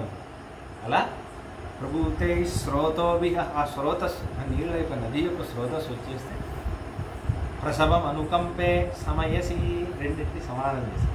ఏది సమానం చేస్తుంది? భగవంతుడి దయ, భగవంతుడి దయ సౌశీల్యం ఉందే ఇద్దరిని సమానం చేస్తుంది విషయం. కాబట్టి ఏంటంటే విషయం, ఆ దయాదేవి ఏం చేస్తుందంటే భగవంతుడిని కిందికి రప్పించేలా చేస్తుంది, భగవంతుడి దయని మన దగ్గరకు వచ్చేటట్టు అది చేస్తుంది. కాబట్టి గుహుడు ఏం చేశాడు? ఏమైనా చేశాడా? ఏమీ చేయలేదు. ఏం అర్హత ఉంది? ఏ అర్హత లేదు. మహర్షులు ఎంతో తపస్సు చేస్తే కానీ దర్శనం అని రాముడు గుహుడి దగ్గర వెళ్ళి రామస్యాత్మ సమస్యక, గుహుడు ఈ రాముడు నాడే నా ప్రాణ స్నేహితుడు అని గుహుడు అనడం కాదు, రాముడు అంటున్నాడు. రాముడు అంటున్నాడు ఈ గుహుడు నా బెస్ట్ ఫ్రెండ్, నా ప్రాణ సమాహితుడు, సమమైన స్నేహితుడు అని గుహుడు రాముడు అంటున్నాడు. విషాదజాత్యో బలవాన్ స్థపతిశ్చేతి విశ్రుత, విషాద జాతిలో స్థపతులు కొంతమంది ఉన్నారు. స్థపతులు అంటే ఏంటంటే విషయం, విషాద స్థపతులు అని కొంతమంది ఉన్నారు. మీమాంస శాస్త్రంలో ఉంది ఈ విషయం. స్థపతులు అని కొంతమంది యజ్ఞగుండం నిర్మాణం చేయడానికి అది కొంతమంది స్థపతులు కావాలి. యాగం చేసేటప్పుడు అవన్నీ వీళ్ళందరూ చేస్తారు. నిషాద జాతి వాళ్ళు నిషాద స్థపతులు అని పేరు. నిషాదస్తప యాజయ్యేది అన్న సూత్రం ఉంది. వాళ్ళు ఈ యజ్ఞానికి అన్ని సహాయం చేయొచ్చు వాళ్ళు. కాబట్టి అటువంటి వాడు. అయితే ఒక ముఖ్యమైన విషయం, కమ్మ రామాయణంలో ఒక విషయం ఉంది. ఎందుకంటే అక్కడ ప్రమాణం ఏంటంటే తిరుమంగయ్య ఒక విషయం చెప్తుంది. దీని నుంచి ఒక విషయం, ఇప్పుడు సీతమ్మ ఆశ్చర్యంగా ఎందుకంటే ఇప్పటివరకు సీతమ్మ చూసిన ఫ్రెండ్స్ అందరు, రాముడి ఫ్రెండ్స్ అందరూ రాజకుమారులే, మంత్రి కుమారులు, రాజకుమారులు, అటువంటి ఫ్రెండ్స్నే చూసింది సీతమ్మ. ప్లస్ సీతమ్మకి ఏంటి మా ఆయనకి ఒక కోయ జాతిలో, ఒక రిమోట్ ఏరియాలో, ఒక అడవి ప్రాంతంలో ఒక కోయ జాతికి చెందినవాడు గుహుడు అని పేరు, అటువంటి ఒక స్నేహితుడు ఉన్నాడా అని వాడు రాగానే వాల్మీకి మహర్షి అంటున్నారు, ఏమంటున్నారు? చాలా అందమైన విషయం అంటున్నారు. ఏంటంటే తమార్థ సంపరిష్వజ్య గుహో రాగము, రాగానే రాముడు ఆలింగనం చేసుకుంటాడు, గుహుడు గట్టిగా కౌగలించుకుంటున్నాడు. గుహ నా ప్రాణ స్నేహితుడా అని చెప్పి కౌగలించుకుంటున్నాడు రాముడు. ఆశ్చర్యంగా చూస్తున్నాడు సీత వెనకాల నుంచి. అయితే దాన్ని తిరుమంగయ్య వర్ణిస్తున్నారు ఒక పాసురంలో, శ్రీరంగం పాసురం. తిరుమంగయ్య పెరియ తిరుమొഴി అని 1000 పాసురాలు రాశారు. దాంట్లో శ్రీరంగం 10 పాసురాలు, మొదటి పాసురంలోనే ఇదే విషయం చెప్తున్నారు. ఏడై ఏదలన్ కేళ్ మగన్ ఎన్నాది ఇరంగి మాற்றவர்க்கென் அருள் சுரந்து மாழைமான் மடநோக்கி உந்தோழி உம்பியம்பு என்றொழிந்து இலை உகந்து தோழன் நீ எனக்கிங்கொழி என்ற சொற்கள் வந்து அடியேன் மனத்திருண்டிட ஆடிவண்ணா நின் అడిగినై అడైందేన్ అని పొడుల్ తిరువరంగ తమ్మానే అని ఒక పాట అంటున్నారు. ఏడై వీడు బీదవాడు, ఏదలన్ ఏ గుణం లేనివాడు, కీழ்మగన్ తక్కువ జాతికి చెందినవాడు అని ఎన్నాదు, అవన్నీ అసలు ఏమి మనస్సులో కూడా భావన లేదు రాముడు. ఇరంగి వాడి చోటికి వెళ్ళి மற்றவர்க்கின் அருள் சுரந்து மாழைமான் மடநோக்கி உந்தోళి, ఒక లేడీ, చిన్న లేడీ పిల్ల ఎలా ఆశ్చర్యంగా ఎలా కళ్ళని రెపరెపలు ఆడుతూ ఇలా కనురెప్పల్ని ఇలా చూస్తుంటుంది కదా. చిన్న సీతమ్మ అలా చూస్తుందంట, ఏడి కళ్ళ సీతమ్మ అలా చూస్తుందంట. ఏంటి ఆశ్చర్యం చూస్తుంటే, గుహుడు సీతమ్మను చూస్తుంటే ఇలా ఆశ్చర్యంగా చూస్తుంటే, ముంతోడి నేను నీ స్నేహితుడు కదా, ఈవిడ నీ స్నేహితురాలు అని పరిచయం చేస్తున్నాడు గుహుడికి. ముంతోడి లక్ష్మణుడు రాగానే ఉంబి ఎంబి అంటున్నాడు, నా తమ్ముడు నా తమ్ముడు నీకు కూడా తమ్ముడు అని అంటున్నాడు గుహుడికి రాముడు. వందు తోడన్ నీ ఎనక్కింగొడి ఎன்ற சொற்கள் வந்து ఇలా నువ్వు మాట్లాడవే రామా స్వామి, నువ్వు అవన్నీ చెప్పావే. సీతమ్మని చూసి గుహ నీ స్నేహితురాలు అని పరిచయం చేశారే, లక్ష్మణుని ఆదిశేషుడిని పోయి నీ తమ్ముడు అని పరిచయం చేశారే. ఆ మాటలన్నీ వినిపిస్తుంటే నీ సౌశీల్యం గుర్తొచ్చి నీ దగ్గరికి వచ్చానయ్యా శ్రీరంగనాథ అని అంటున్నాను. అంటే రాముడైనా అయోధ్య పక్కనున్న శృంగిపేరపురంలో వెళ్ళాడు. వాడిని వెతుక్కుంటూ నేను వెళ్ళాలని. ఎక్కడి వైకుంఠం, ఎక్కడ శ్రీరంగమై. రాముడి కంటే నీ సౌశీల్యం చూస్తే ఇంకా అది పెద్ద సౌశీల్యం కదా. నా కోసం అనుగ్రహించడానికి శ్రీరంగంలో వచ్చావా రంగనాథ. అప్పుడు ఆ మాటలు అన్నట్టు ఇప్పుడు నువ్వు అంటున్నావు కదా అని ఈ సౌశీల్యం గుర్తొచ్చే నిన్ను వెతుక్కుంటూ వచ్చాను రంగనాథ అనే పాట. భగవంతుడు సౌశీల్యం అటువంటి. కాబట్టి కంబరామాయణంలో కూడా కంబాళవాన్ని ఏమంటున్నారంటే ఘోరోడు ఐవరానో అంటున్నారు. సీతమ్మకి చెప్పేటప్పుడు రాముడు అంటున్నారంట, సీత ఇప్పుడు సీతమ్మని గుహుడికి పరిచయం చేశాడు కదా, గుహుడిని సీతమ్మకి పరిచయం చేసేటప్పుడు రాముడు అంటున్నాడట, సీత మేము గుహుడితో పాటు మేము 5గురం అన్నతమ్మలము అని అంటున్నాడు రాముడు. అటువంటి ఒక స్థాయి ఇస్తుంది. గుహేన సహితో రామ సుమిత్రా సహ సీతయా మనకు వస్తుంది భాష. అది ఇక్కడ లేదు ఈ పుస్తకం. చెప్పాను కదా కొన్ని శ్లోకాలను మిస్ అయిపోయింది. లక్ష్మణేన సహ సీతయా అని ఒక శ్లోకం. గుహేన సహితో రామ, గుహుడు రాముడు ముందు నడుస్తుంటే, అంటే రాముడు సీతతో రాముడు నడిస్తే పర్వాలేదు, ఎక్కడ రాముడు ఎక్కడ గుహుడు. రాముడితో సమానంగా అయోధ్యలో ఎవరు నడవలేదు, నడవాలనుకున్నా నడవలేదు. అటువంటి రాముడు గుహుడితో పాటు ఇలా భుజంలో చెయ్యి వేసుకొని ఇలా నడుచుకుంటూ వెళ్తుంటే, లక్ష్మణుడు వెనకాల నడుస్తుంటే, సీతమ్మ వెనకాల నడుస్తుంటే, లక్ష్మణుడు సీతమ్మ ఇలా ఆశ్చర్యంగా చూస్తుంటే, గుహుడు రాముడు ముందుకు వెళ్తున్నాడు. అయితే గుహుడు రాముడు సీతమ్మ లక్ష్మణుడు ఇలా నడుస్తూ వెళ్తున్నాడు.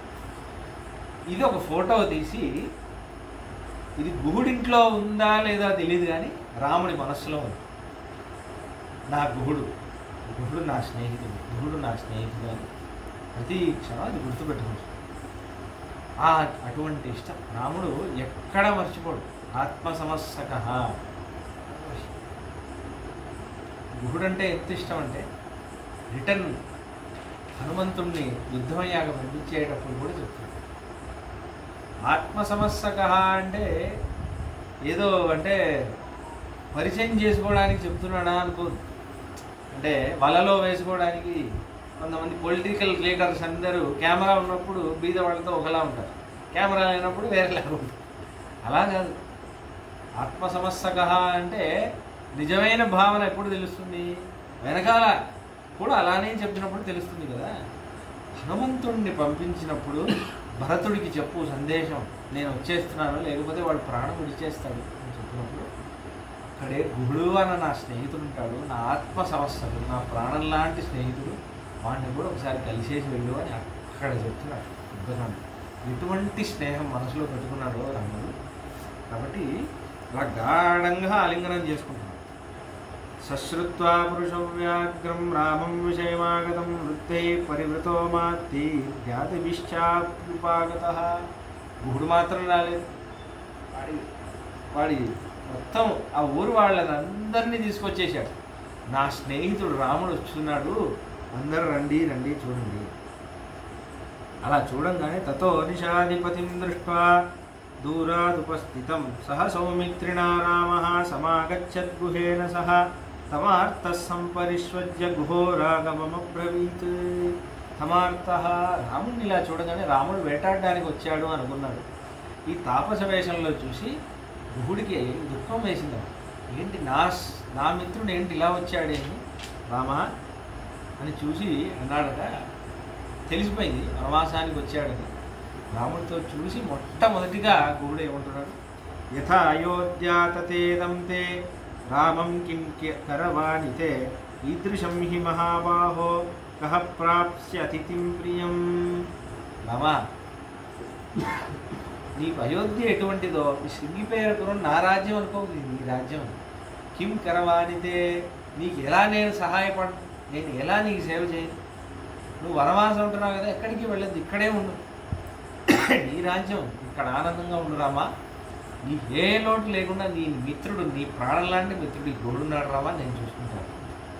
ఇదే గుహ పెరుమాళ్ అంటే భగవంతుడు సామ్యం ఇచ్చేటప్పుడు మనం సామ్యంగానే చూడాలి కదా. అంటే మన సంప్రదాయంలో గుహ పెరుమాళ్ అంటే గుహుడు కాబట్టి. తతో గుణవదాన్నాద్యం ఉపాదాయ పృథగ్విదం అర్ఘ్యం చోపనయచ్చీఘ్రం వాక్యం చేదమువాచ. కాళ్ళు చేతులు అన్నీ కడిగి అన్నీ చేసి దాని తర్వాత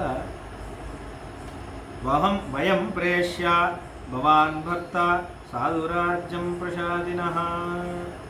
అయం ప్రేష్య రామ, నేను దాసుణ్ణి, నువ్వు భర్త, నువ్వు నా ప్రభువు, నేను నీ దాసుణ్ణి, నువ్వు నా ప్రభువై.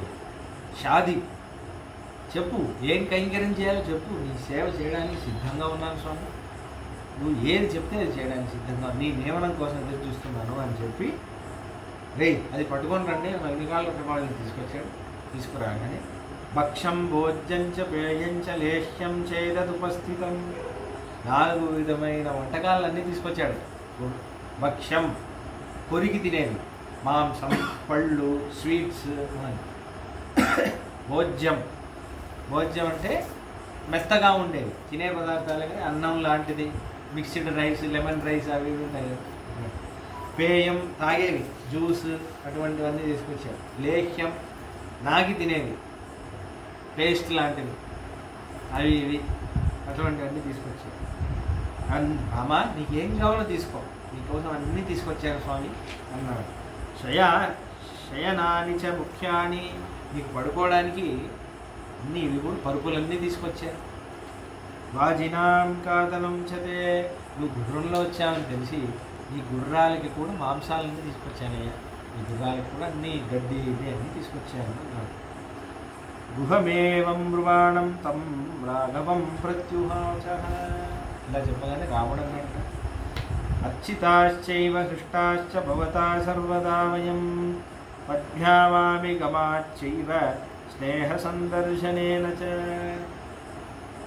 గుహ, నువ్వు నా కోసం ఎన్ని అడుగులు నడుచుకుంటూ వచ్చావే,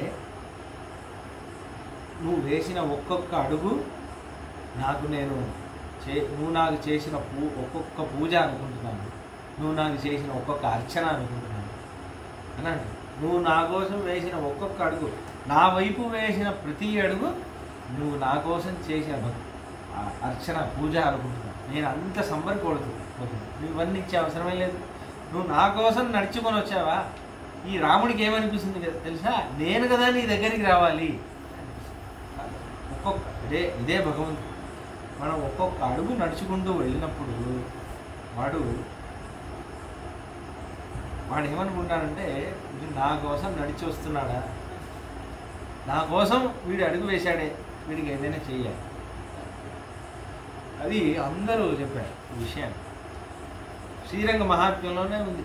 ఒక్క అడుగు తిరిగి శ్రీరంగం ఇటువైపు ఉంది కదా అని నమస్కరిస్తే అంత పొంగిపోతాడు. అన్నమయ్య కూడా ఒక పాట, ఎక్కడీ నరకములు ఎక్కడీ మృత్యువు మాకు అని ఒక పాట. మేము వైష్ణవులం, మాకెక్కడ నరకం, మాకెక్కడ మృత్యువు, మేము పరమాత్మ యొక్క దాసులం, మాకెక్కడ వస్తుంది ఇవన్నీ, యముడు మమ్మల్ని ఏం చేస్తాడు అన్న పాట. ఎక్కడి నరకములు ఎక్కడి మృత్యువు మాకు అన్న పాట. పరమ వైష్ణవులు యముడు ఏం చేస్తాడు, మేము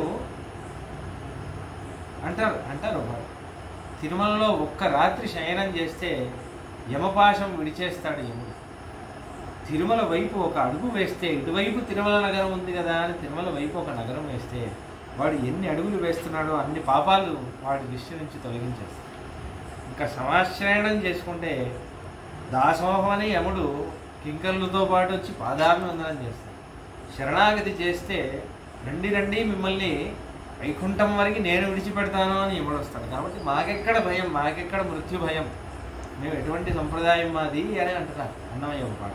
కాబట్టి అలా చూడండి, రాముడు తనతో నోటితోనే అంటున్నాడు, గుహ నువ్వు నా కోసం వేసిన ఒక్కొక్క అడుగు ఉందే, స్నేహంతో ఒక్కొక్క అడుగు ఉందే, దానికే నేను పొంగిపోతున్నాను. అర్చితాశ్చైవ అర్చిత, నువ్వు నాకు అర్చన చేసినట్టు అనుకుంటున్నానయ్యా. నువ్వు నా కోసం వేసిన ఒక్కొక్క అడుగు ఒక్కొక్క అర్చన అనుకుంటున్నాను. కాబట్టి మనం గుడికి ఎందుకు వెళ్ళాలో మనం అర్థం చేసుకోవాలి. భగవంతుడికి మనల్ని చూడాలని ఉంటుంది, అందుకని మనం గుడికి వెళ్ళాలి. అయ్యో వాడికి నన్ను చూడాలని ఉంటుంది, నేను పాపాత్ముడిని, నా ముఖం ఎలా చూపించాలి అనేది ఒకటి. కానీ తన పిల్లవాడు అంటే పాపాత్ముడే కానీ నాన్నకి కనిపించకుండా కొడుకు వెళ్ళిపోతే పాపాత్ముడు కదా అని ఆ నాన్న ఎంత కష్టపడిపోతాడు. అలానే భగవంతుడు మళ్ళీ కనపడని కొడుకు కనిపిస్తే నాన్న ఎలా సంతోషపడతాడు, మనం వాడికి కనిపిస్తే అలా సంతోషపడతాం. ఇది మా గురువు గారి విషయంలో నిజంగా జరిగిన విషయం. పరవాకోటే ఆండవన్ అని ఒక ఆండం స్వామి,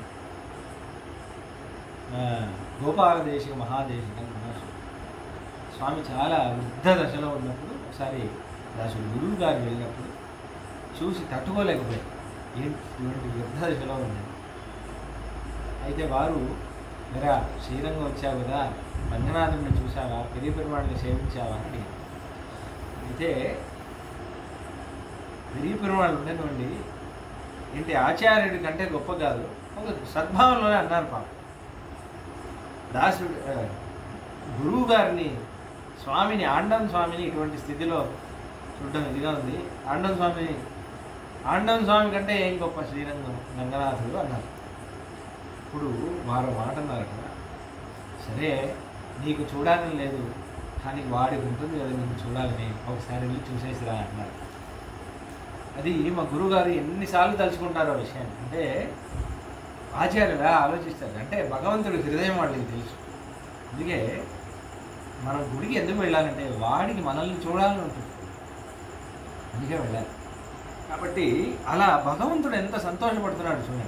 వీడి సౌలభ్యం, వాడి సౌశీల్యం ఎటువంటిది అంటే, గుహుడు లాంటి వాడు నడుచుకుంటూ వస్తే భగవంతుడు సౌశీల్యంతో నేను కదా వాడి దగ్గర వెళ్ళాలి, వాడే వచ్చినప్పుడు నేను ఎంత ఆనందపడాలి అనుకుంటున్నాను. అందుకే విభీషణుడి దగ్గర కూడా మిత్రభావేన సంప్రాప్తం మన పదం అంట. సంప్రాప్తం, వాడే వచ్చాడే నా దగ్గరికి, నేను కదా వెళ్ళి రక్షించాలి వాడిని. వాడే సముద్రం దాటి నా దగ్గర సంప్రాప్తం, వాడు నన్ను వచ్చి ఆశ్రయించాలని వచ్చినప్పుడు నా హృదయంలో ఏముందంటే నేను విభీషణుడి దగ్గర వెళ్ళాను, వాడే నా దగ్గర వచ్చినప్పుడు నేను ఎందుకు కాపాడను వాడిని, నేను తప్పకుండా కాపాడుతాను, ఇదే నా వ్రతం. కాబట్టి అదే విషయం ఇక్కడ. భుజాభ్యాం సాధు పీడాభ్యాం పీడయన్ వాక్రమభ్యవీతి వాక్యం గట్టిగా మళ్ళీ కౌగిలించి 2 సార్లు కౌగిలించుకున్నాడు. నువ్వు మాట్లాడుతుంటే నువ్వు నా కోసం వచ్చావే ఇంత దగ్గరికి, ఇదే నాకు చాలు అని రాముడు కౌగిలించుకున్నాడు. దృష్ట్యాత్వాం గుహ పశ్యామి హ్యరోగం సహ బాంధవై అపితే కుశలం రాష్ట్రే మిత్రేషు చమనేషు చ. గుహ బాగున్నావా, ఎన్ని రోజులైంది నేను చూసి, రాజ్యం బాగుందా, ఊర్లో వాళ్ళందరూ బాగున్నారా, రాజ్యాన్ని బాగా ఎడుతున్నావా, ఏ కష్టం లేదు కదా, అన్ని బాగా చూసుకుంటున్నావా ప్రజల్ని. కుశల ప్రశ్న. రాముడికి ఒక గుణం ఏంటంటే కుశల ప్రశ్నం, అంటే వారి ధర్మాలకి అనుగుణంగానే ప్రశ్న చేస్తారు. అది గొప్ప వాళ్ళ దగ్గర లక్షణం. పిల్లవాళ్ళ దగ్గర వెళ్ళినప్పుడు వాళ్ళ ధర్మానికి అనుగుణంగా కుశల ప్రశ్న. నేను బాగా చదువుకుంటున్నావా, అంత బాగుందా, వ్యవస్థ అంత బాగుందా, స్కూల్ బాగుందా, టీచర్లు అందరూ చెప్తున్నారా, ఆరోగ్యం బాగుందా అన్నారు. పెళ్ళైన వాళ్ళ దగ్గర ఒక కుశల ప్రశ్న చేయాలి, ఎవరెవరి దగ్గర ఎటువంటి కుశల ప్రశ్న చేయాలి అనే విషయం. కానీ ఈ కాలంలో కుశల ప్రశ్న చేయడం తప్పు అని అనేస్తున్నారు జనాలందరూ. ఆయనకు ఎందుకు? ఇది ఏంటంటే ఇది ఒక మంచి అవకాశం. ఎదుటి అంటే మన చేసే కుశల ప్రశ్న వల్ల వాళ్ళకి వాళ్ళ స్వధర్మం గుర్తు రావాలి. దానికి కుశల ప్రశ్న చేస్తారు. వాళ్ళకి వాళ్ళ స్వధర్మం గుర్తు రావడానికి ఒక అవకాశం. అందుకే చేయాలి, చేయించుకోవాలి. కుశల ప్రశ్న అందుకే చేయాలి. కుశల ప్రశ్న అనేది, కోపం అనేది ఎప్పుడు అనిపిస్తుందంటే మనం ఆ ధర్మం చేయనప్పుడే. ఏరా ఉద్యోగం బాగుందా అనే ప్రశ్న ఒకడికి ఎక్కడ గుచ్చుకుంటుందంటే వాడు ఉద్యోగం చేయనప్పుడే. ఉద్యోగం చేసేవాడికి గుచ్చుకోదు. అది ఇది సైకాలజీలో అంటున్నారు. మన దగ్గర నిజంగా ఉన్న దోషం ఒకటి చెప్తేనే మనకు కోపం వస్తుంది. లేని దోషం చెప్పాడనుకోండి మనకు అంత కోపం కాదు. మన దగ్గర లేదు కదా, వాడు చెప్తే ఏంటి చెప్పకపోతే ఏంటి అనవసరం.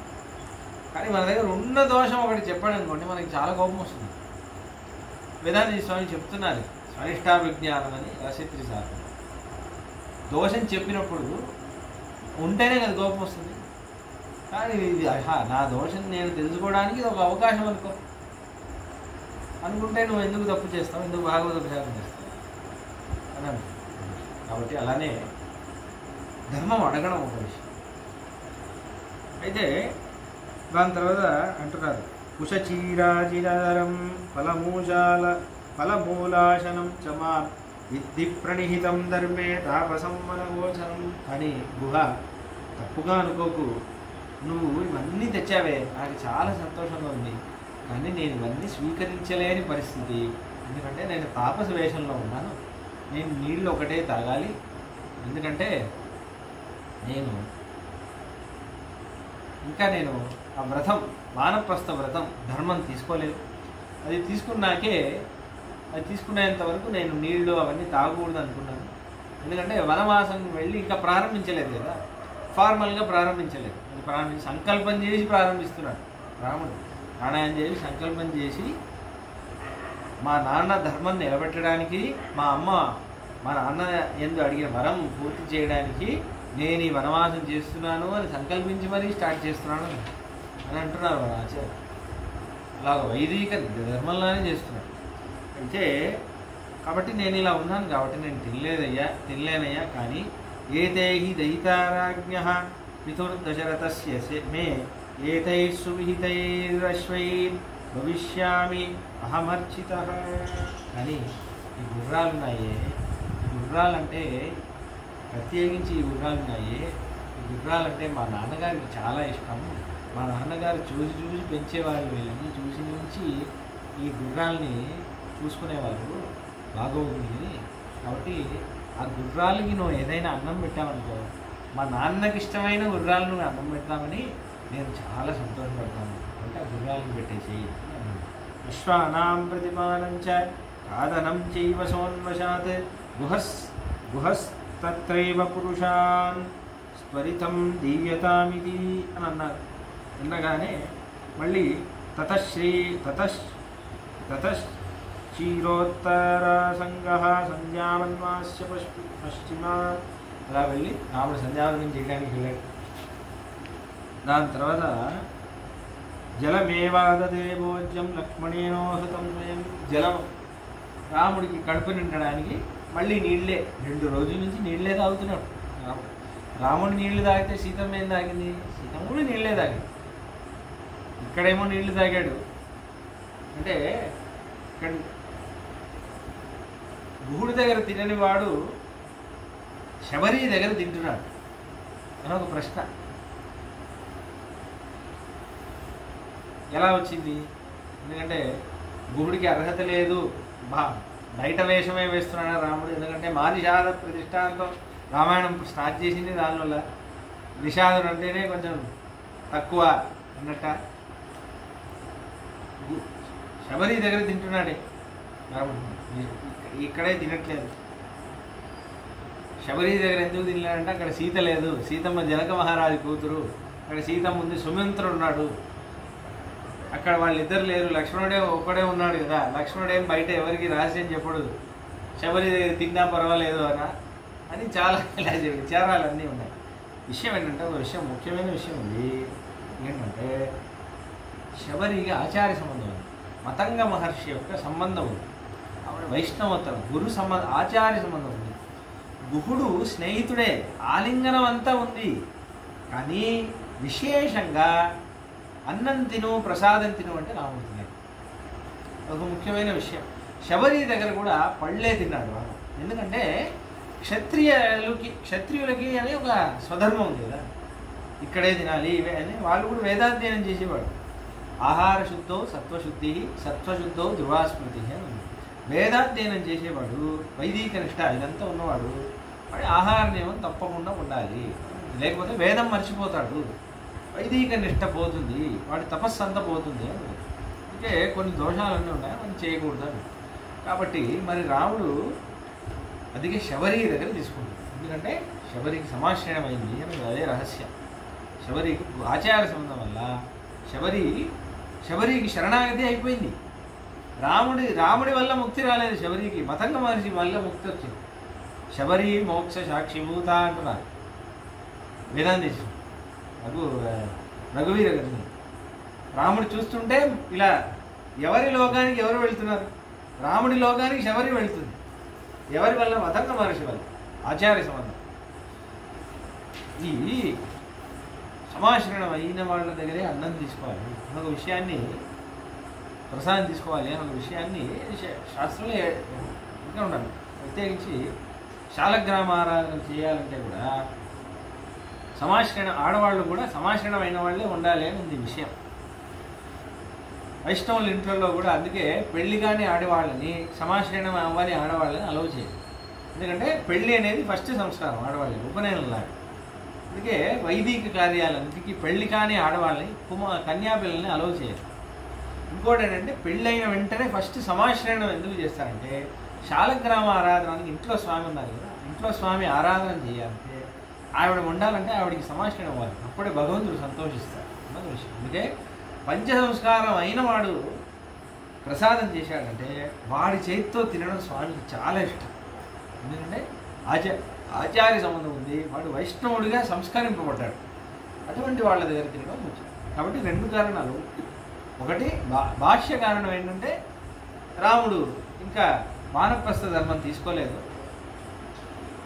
రెండవ కారణం ఆంతరింగికమైన కారణం ఏంటంటే రహస్యమైన కారణం వైష్ణవుడు అనే విషయం. ఇది ఒక చరిత్ర ఉంది.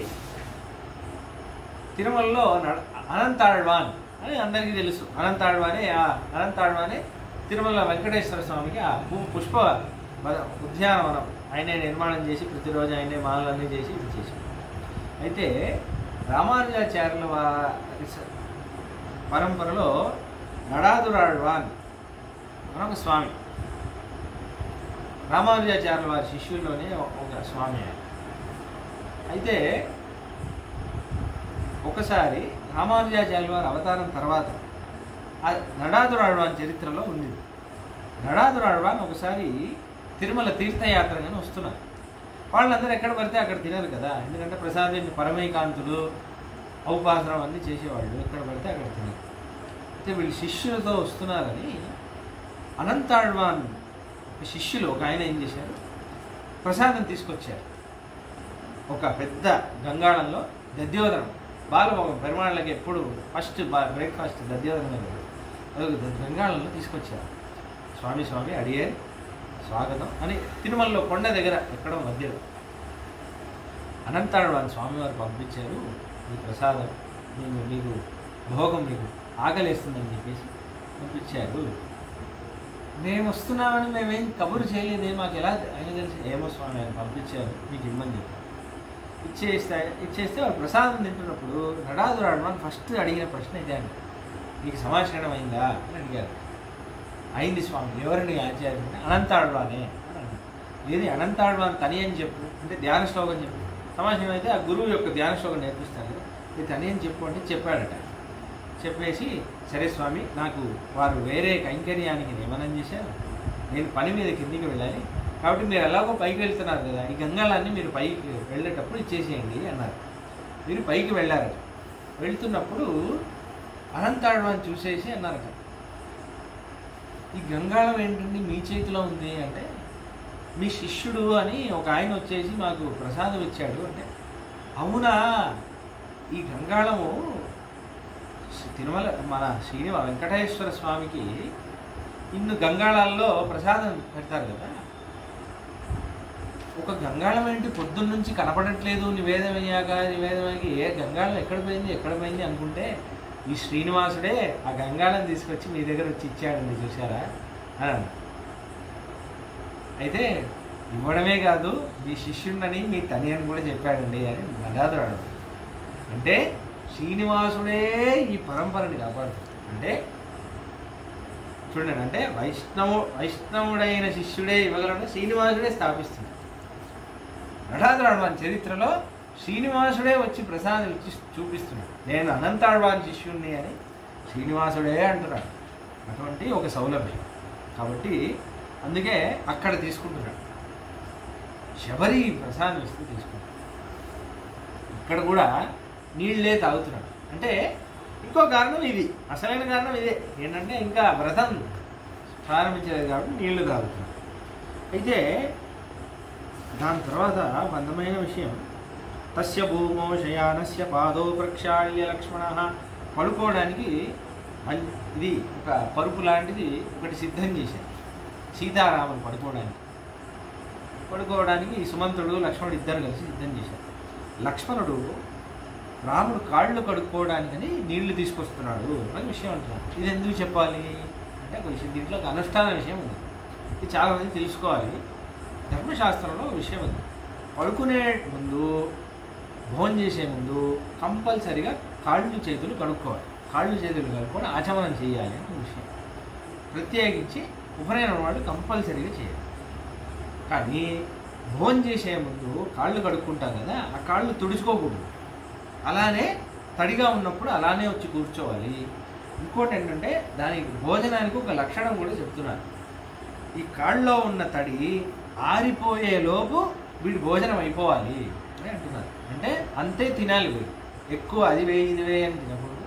ఆహార నియమం ఎంతసేపు తినాలి అనడానికి లెక్క ఏంటంటే, మెజర్మెంట్ ఏంటంటే నీ కాళ్ళలో ఉన్న తడి ఎంతవరకు ఉంటుందో ఎప్పుడైతే ఆరిపోతుందో దాని ముందు నువ్వు తినేయాలి, నీ భోజనం అయిపోవాలి అన్న విషయం. పడుకునే ముందు తడిగా వెళ్ళి మీరు పడుకునే పాన్పులో అలానే మీరు మీ కాళ్ళని పెట్టకూడదు. ఎందుకంటే మీరు తడిగా నడిచారనుకోండి మళ్ళీ ధూళి అంటుకుంటుంది. ఆ ధూళి పరుపు అనేది చాలా శుద్ధంగా ఉండాలి అని దానికి 5 లక్షణాలు ఉన్నాయి. మెత్తన్న పంజశయనత్తిన్ మేలే అని అంటుంది ఆండాలు కూడా తిరుపావి.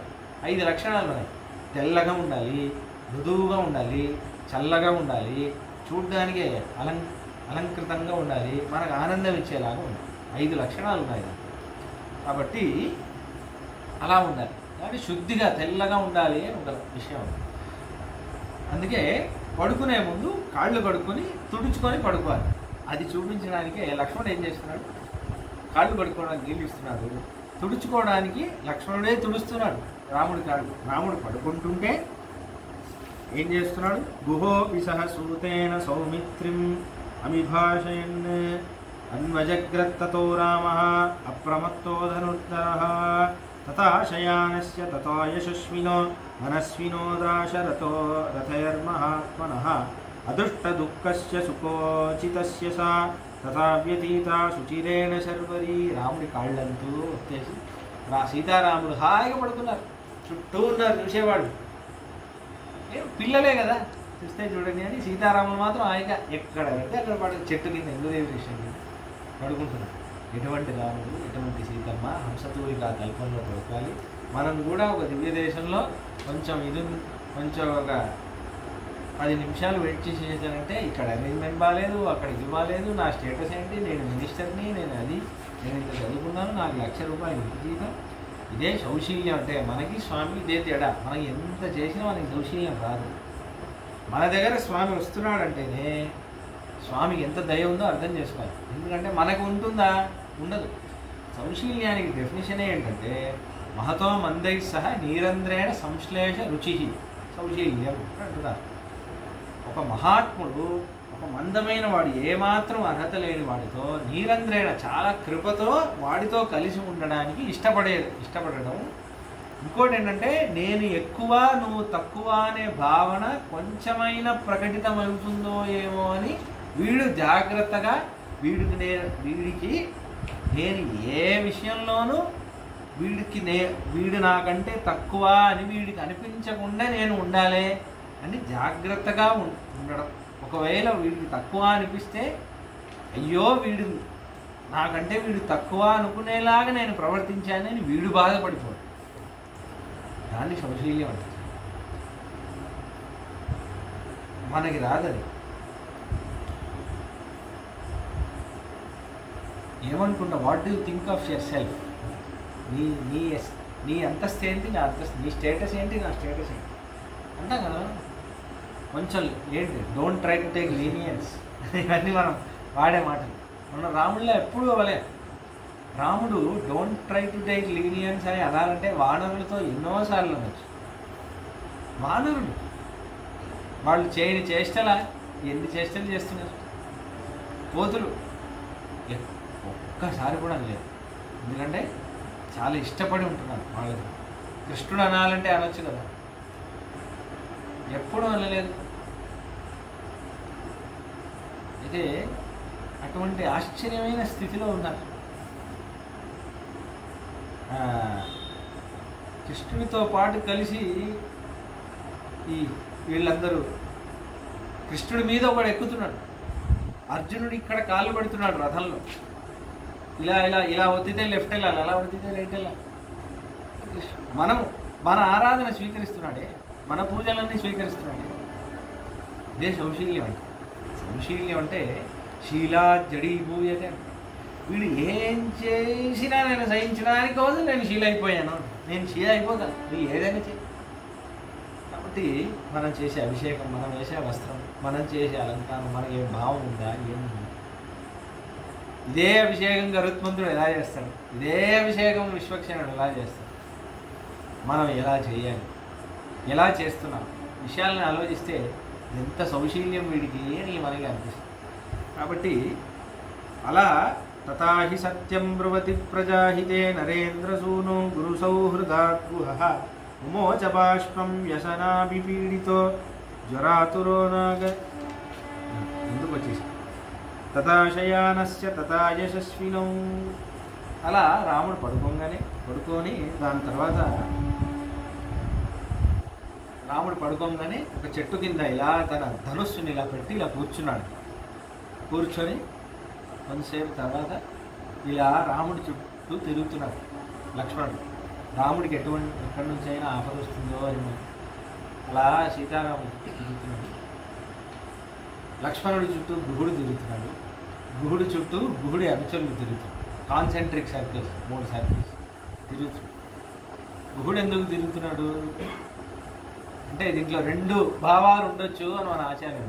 ఒక భావం ఏంటంటే ఈ లక్ష్మణుడిని నేను కాపాడాను కదా, నాకు భావం.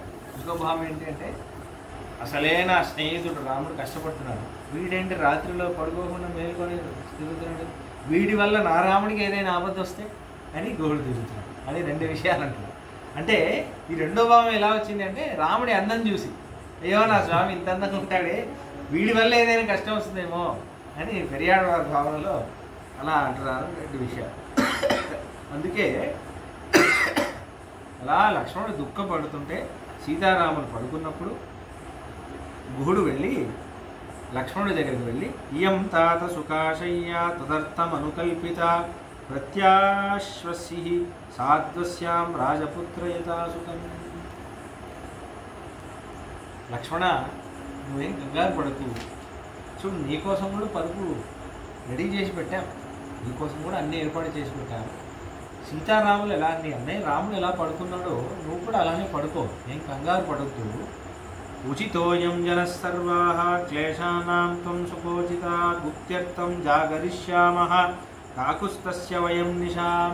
మేమందరం ఉన్నాం కదా, మేల్కొనే ఉంటాం, మేమందరం రాముడి కోసం మేల్కొని ఉంటాం, రాముడి సేవ కోసమే ఉన్నామయ్యా. లక్ష్మణ నువ్వు పడుకో, మేం కావాలి కాస్తాం, నువ్వెందుకు దిగులు పడు, నువ్వేం దిగులు పడకు, రాముడికి ఏం కాకుండా ఉండడానికి అండగా నేనున్నాను, నా ప్రాణాన్ని పెట్టైనా సరే నా మిత్రుడు రాముడిని నేను కాపాడుతాను, నహి రామాత్ ప్రియతమో మమాస్తే భువి కష్టన.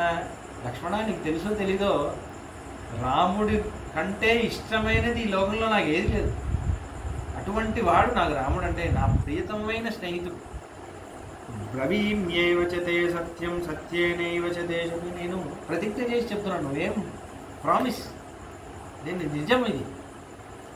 నేనేమైనా నన్ను పడుకోబెట్టేసి నేనేమైనా అప్రమత్తంగా ఉంటే రాముడికి ఏదైనా ఇది వస్తుందో అనుకోకు. రాముడి కంటే ఈ లోకంలో రామకార్యం కంటే ఏ కార్యం లేదు నాకు. మా వాళ్ళందరూ కూడా ఉన్నారు చూడు, మా ఊర్లో వాళ్ళందరూ రాముడిని కావలి కాస్తారు. నువ్వేం అసలు బాధపడకు అంటున్నారు. సోహం ప్రియసకం రామం శయానం సహ సీతయా రక్షిష్యామి ధనుష్పాణి సర్వతా జ్ఞాతి నిస్సహ. ఇంకోటి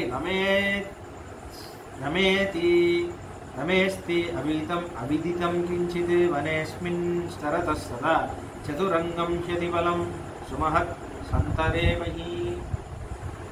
ఈ ఊరిలో, ఈ అడవిలో అడుగడుగు నాకు తెలుసు. నాకు నా ప్రమేయం లేకుండా ఎవరు ఏ అడుగు వేయలేరు. ఏది ఎటువైపు నుంచి వస్తుందో ఒక జంతువు కూడా నాకు భయపడుతుంది. కాబట్టి రాముడికి ఏ దిక్కు నుంచి కూడా ఏ ఆటంకం రాకుండా నేను చూసుకుంటాను. ప్లస్ పైగా నాకు చతురంగ బలం ఉంది. నా దగ్గర అశ్వాలు ఉన్నాయి, రథాలు ఉన్నాయి, అన్నీ ఉన్నాయి. నువ్వేం టెన్షన్ పడదు. ఇంకోటి అంటే రామభక్తి ఉంది, రాముడి మీద ఇష్టం ఉంది. రాముడి మా అందరికి ప్రాణం. అంటే నువ్వేం దిగులు పడకుండా పడుకో. అప్పుడు లక్ష్మణుడు అన్నారు, నాత్ర భీతా వయం సర్వే ధర్మమేవానుపశ్యత. నేనేం భయపడట్లేదు.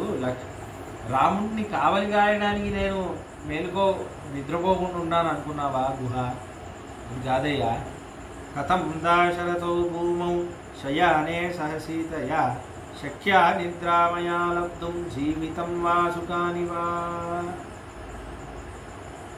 ఎలా పడుకోను? మా అన్నయ్య మా వదిన ఇలా భూమిలో పడుకోని ఉంటే ఇవి చూసి నాకు నిద్ర ఎలా వస్తుంది? నేను అన్నం ఎలా తింటాను? నాకు ప్రాణం ఎలా ధరించుకోగలుగుతాను? నాకు సుఖం ఎలా ఏర్పడుతుంది? మా అన్నయ్య మా వదిన ఇంత కష్టపడుతుంటే భూమిలో పడుకుంటున్నారు నా కళ్ళ ముందు, నేనేం చేయలేకపోతున్నానే అని నాకు దిగులుగా ఉంది. ఆ బాధలో నేను మేల్కొని ఉన్నాను. యో న దేవాసురై సర్వై శక్య ప్రసహితుం యుధి తం పశ్య సుఖ సంసుప్తం తృణేషు సహసీతయా. దేవతలు అసురులు ఎన్ని దేవతలు ఉన్నారో, ఎన్ని అసురులు ఉన్నారో అందరూ కలిపి ఒక టీం అయ్యి మా అన్నయ్యతో యుద్ధం చేస్తే కూడా మా అన్నయ్య గెలుస్తాడు. అటువంటి యోధుడు సీతమ్మతో నేల మీద పడుకున్నాడు. యో మంత్ర తపసా లబ్ధో వివిధైశ్చ పరాక్రమై ఏకో దశరథస్యేష పుత్రః సదృశ లక్షణః. ఎన్నో మంత్ర తపస్సులన్నీ చేసి అశ్వమేధయాగాలన్నీ చేసి కష్టపడితే మా నాన్నకి మా నాన్నలానే కనపడే ఒక కొడుకును పుట్టాడు. అస్మిన్ ప్రవర్జితే రాజా న చిరం వర్తయిష్యతి విధవా మేదినీ నూనం క్షిప్రమేవ భవిష్యతి. అటువంటి మా అన్నయ్య రాజవకుండా ఇలా కష్టపడుతూ ఉంటే భూదేవి ఏమనుకుంటుంది? నాకు భర్త లాంటి మహారాజా వీడే కదా, ఇటువంటి మహారాజా నన్ను ఏలాలి కదా, ఇటువంటి మహారాజా నన్ను ఏలకుండా వనం పాలయ్యాడంటే నేను విధవరాలతో సమానమని భూమి అనుకోదా? మా అన్నయ్యకి పోయి ఇంత కష్టమా? వినద్య సుమహానాదం శ్రమేణు పరతశ్రియ నిర్ఘోషోపరతం తాత మన్యే రాజనిషేవనం. నా అన్నయ్య ఇలా వస్తుంటే మా అయోధ్యలో మా అమ్మలందరూ ఎలా ఏడుస్తున్నారో, ఊర్లో సేవకులందరూ ఎలా ఏడుస్తున్నారో. కౌసల్యాచైవ రాజా చ తథైవ జననీ మమ నాశంసే యది జీవంతి సర్వేతే శర్వరీమినా. మా కౌసల్యమ్మ, మా నాన్నగారు, మా అమ్మ సుమిత్ర వీళ్ళందరూ ఈ రాత్రి వరకైనా బతుకుంటారా? నాకు అర్థం కావట్లేదే.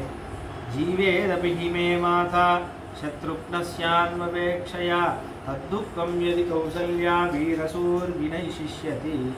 మా అమ్మాయినా బతుకుంటుందేమో, ఎందుకంటే మా అమ్మ ధార్మికురాలు, ధర్మము. పైగా శత్రుఘ్నుడైనా ఉన్నాడు. కౌసల్యకి రాముడు ఒక్కడే కదా. రామ వినియోగంలో మా కౌసల్యమ్మ గురించి ఆలోచిస్తేనే నాకు చాలా బాధగా ఉంది గుహ అనురక్త జనాకీర్ణ సుఖాలోక ప్రియావహ రాజవ్యసన సంసృష్టా సా పురీ వినశిష్యతి. మా నాన్నగారు చనిపోతే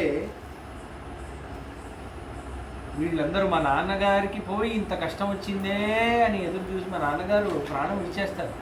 విడిచేస్తే మా నాన్నగారికి ఇంత కష్టం వచ్చిందే అంటే అయోధ్య మొత్తం శోకానికి గురయ్యి ఎవరు అందరూ పనంతా మానేసి వాడు కూడా ప్రాణత్యాగం చేసేస్తారే. వినష్టే నృపతో పశ్చాత్ కౌసల్యా వినశిష్యతి అనంతరం చ మాతాపి మమ నాశం కరిష్యతి. మా నాన్నగారు చచ్చిపోతే కౌసల్యమ్మ చనిపోతుంది, కౌసల్యమ్మ చనిపోతే సుమిత్రమ్మ చనిపోతుంది. అతిక్రాంతమనవాప్య మనోరథం రాజ్యే రామవ అనిక్షిప్య పితామే వినశిష్యతి. మహారాజా అవ్వాల్సిన నా కొడుకు రాజవ్వాల్సిన వాడు నా కొడుకు వనానికి వెళ్ళిపోయాడే, రాజవ్వాల్సిన నా కొడుకు వనానికి వెళ్ళిపోయాడే, నేను ద్రోహం చేశానే అనుక్షణం కుమిలి మా నాన్న అదే తలుచుకుంటూ చచ్చిపోతాడే, ఏమవుతుంది? అపి జీవేత్ దశరథః వనవాసాత్ పునర్వయం ప్రత్యాగమ్య మహాత్మానం అపి పశ్యామ సువ్రతం. ఏడ్చుకుంటూ చెప్తున్నాడు లక్ష్మణుడు. మేము 14 ఏళ్ళు వనవాసం పూర్తయ్యేసి మేము తిరిగి అయోధ్య వెళ్ళేంత వరకు మా నాన్నగారు బతుకుంటారా? చూస్తామా చూడమా? నాకు భయంగా ఉంది. మా నాన్నగారు ప్రాణం విడిచేస్తారు, మళ్ళీ మా నాన్నగారిని నేను చూడగలనా? ఇంక అయిపోయిందా మా నాన్నగారిని నేను మళ్ళీ చూడలేనా? అపి సత్య ప్రతిజ్ఞేన సార్థం కుశలినా వయం నివృత్తే వనవాసేస్మిన్ అయోధ్యా ప్రవిశేమహి. మళ్ళీ అసలు నాన్నని చూడడం సరే, మళ్ళీ అసలు అయోధ్యకి వెళ్తామా? వనవాసం వచ్చేసామే, ఇంకా వనానికే వెళ్ళి ఇక్కడే ప్రాణం వదిలేస్తామా? వనానికే అడవి పాలయ్యి ఇక్కడే అసలు రిటర్న్ అయోధ్య వెళ్ళే ఒక ఇది భాగ్యం మాకుందా లేదా? ఇంకా ఎట్లయినా మా అన్నయ్య ఇంకా మళ్ళీ రాజు అవుతాడా? ఇదే కష్టం అనిపిస్తూ ప్రాణం విడిచేయాల్సిన పరిస్థితి వస్తుంది. నాకేం అర్థం కావట్లేదు. పరిదేవయమానస్య దుఃఖార్తస్య మహాత్మనః ఇష్టతో రాజపుత్రస్య శర్వరీ సాత్యవర్త్యత. ఇలా దుఃఖం అవుతూ లక్ష్మణుడు ఏడుస్తూ సుమంతుడికి గుహుడికి అన్నీ చెప్తున్నాడు. ఎటువంటి వాడు తెలుసా గుహ అని తెలియదు. మా అన్నయ్య ఒకప్పుడు ఏం చేశాడు తెలుసా? ఏడ్చుకుంటూ ఎవరెవరికి ఏమేమి అనుగ్రహం చేశాడో అన్నీ చెప్తుంటే తథా హి సత్యం బ్రువతి ప్రజాహితే నరేంద్రసూనో గురుసౌహృదాద్గుహ ఉమోచ బాష్పం వ్యసనాభిపీడితో జ్వరాతురో నాగ ఇవ వ్యథాతురః. ఇలా రాముడి గుణాలన్నీ చెబుతూ అటువంటి రాముడు చూశాను. ముందు మా అన్నయ్యకి పోయి ఇటువంటి కష్టం వచ్చింది అని లక్ష్మణుడు ఏడ్చుకుంటూ చెప్తుంటే గుహుడికే తెలియకుండా గుహుడి కళ్ళ నుంచి ఇలా నీళ్ళు వచ్చేస్తుంది. చూసి ఇలా విక్కి ఏడుస్తున్నాడు. ఒక నాగుపాము ఎలా బుసబుస కొడుతుందో అలా ఏడుస్తున్నాడు. నేనేం చేయలేకపోతున్నానే అని గుహుడు ఏడ్చి కళ్ళు ఇంకో అలా రాత్రంతా ఏడుస్తున్నాడు. అంటే భగవత్ చరిత్ర విని ఇటువంటి రాముడికి ఇటువంటి రాముడా నేనేం చేయలేకపోతున్నాను ఎటువంటి రాముడా విషయం.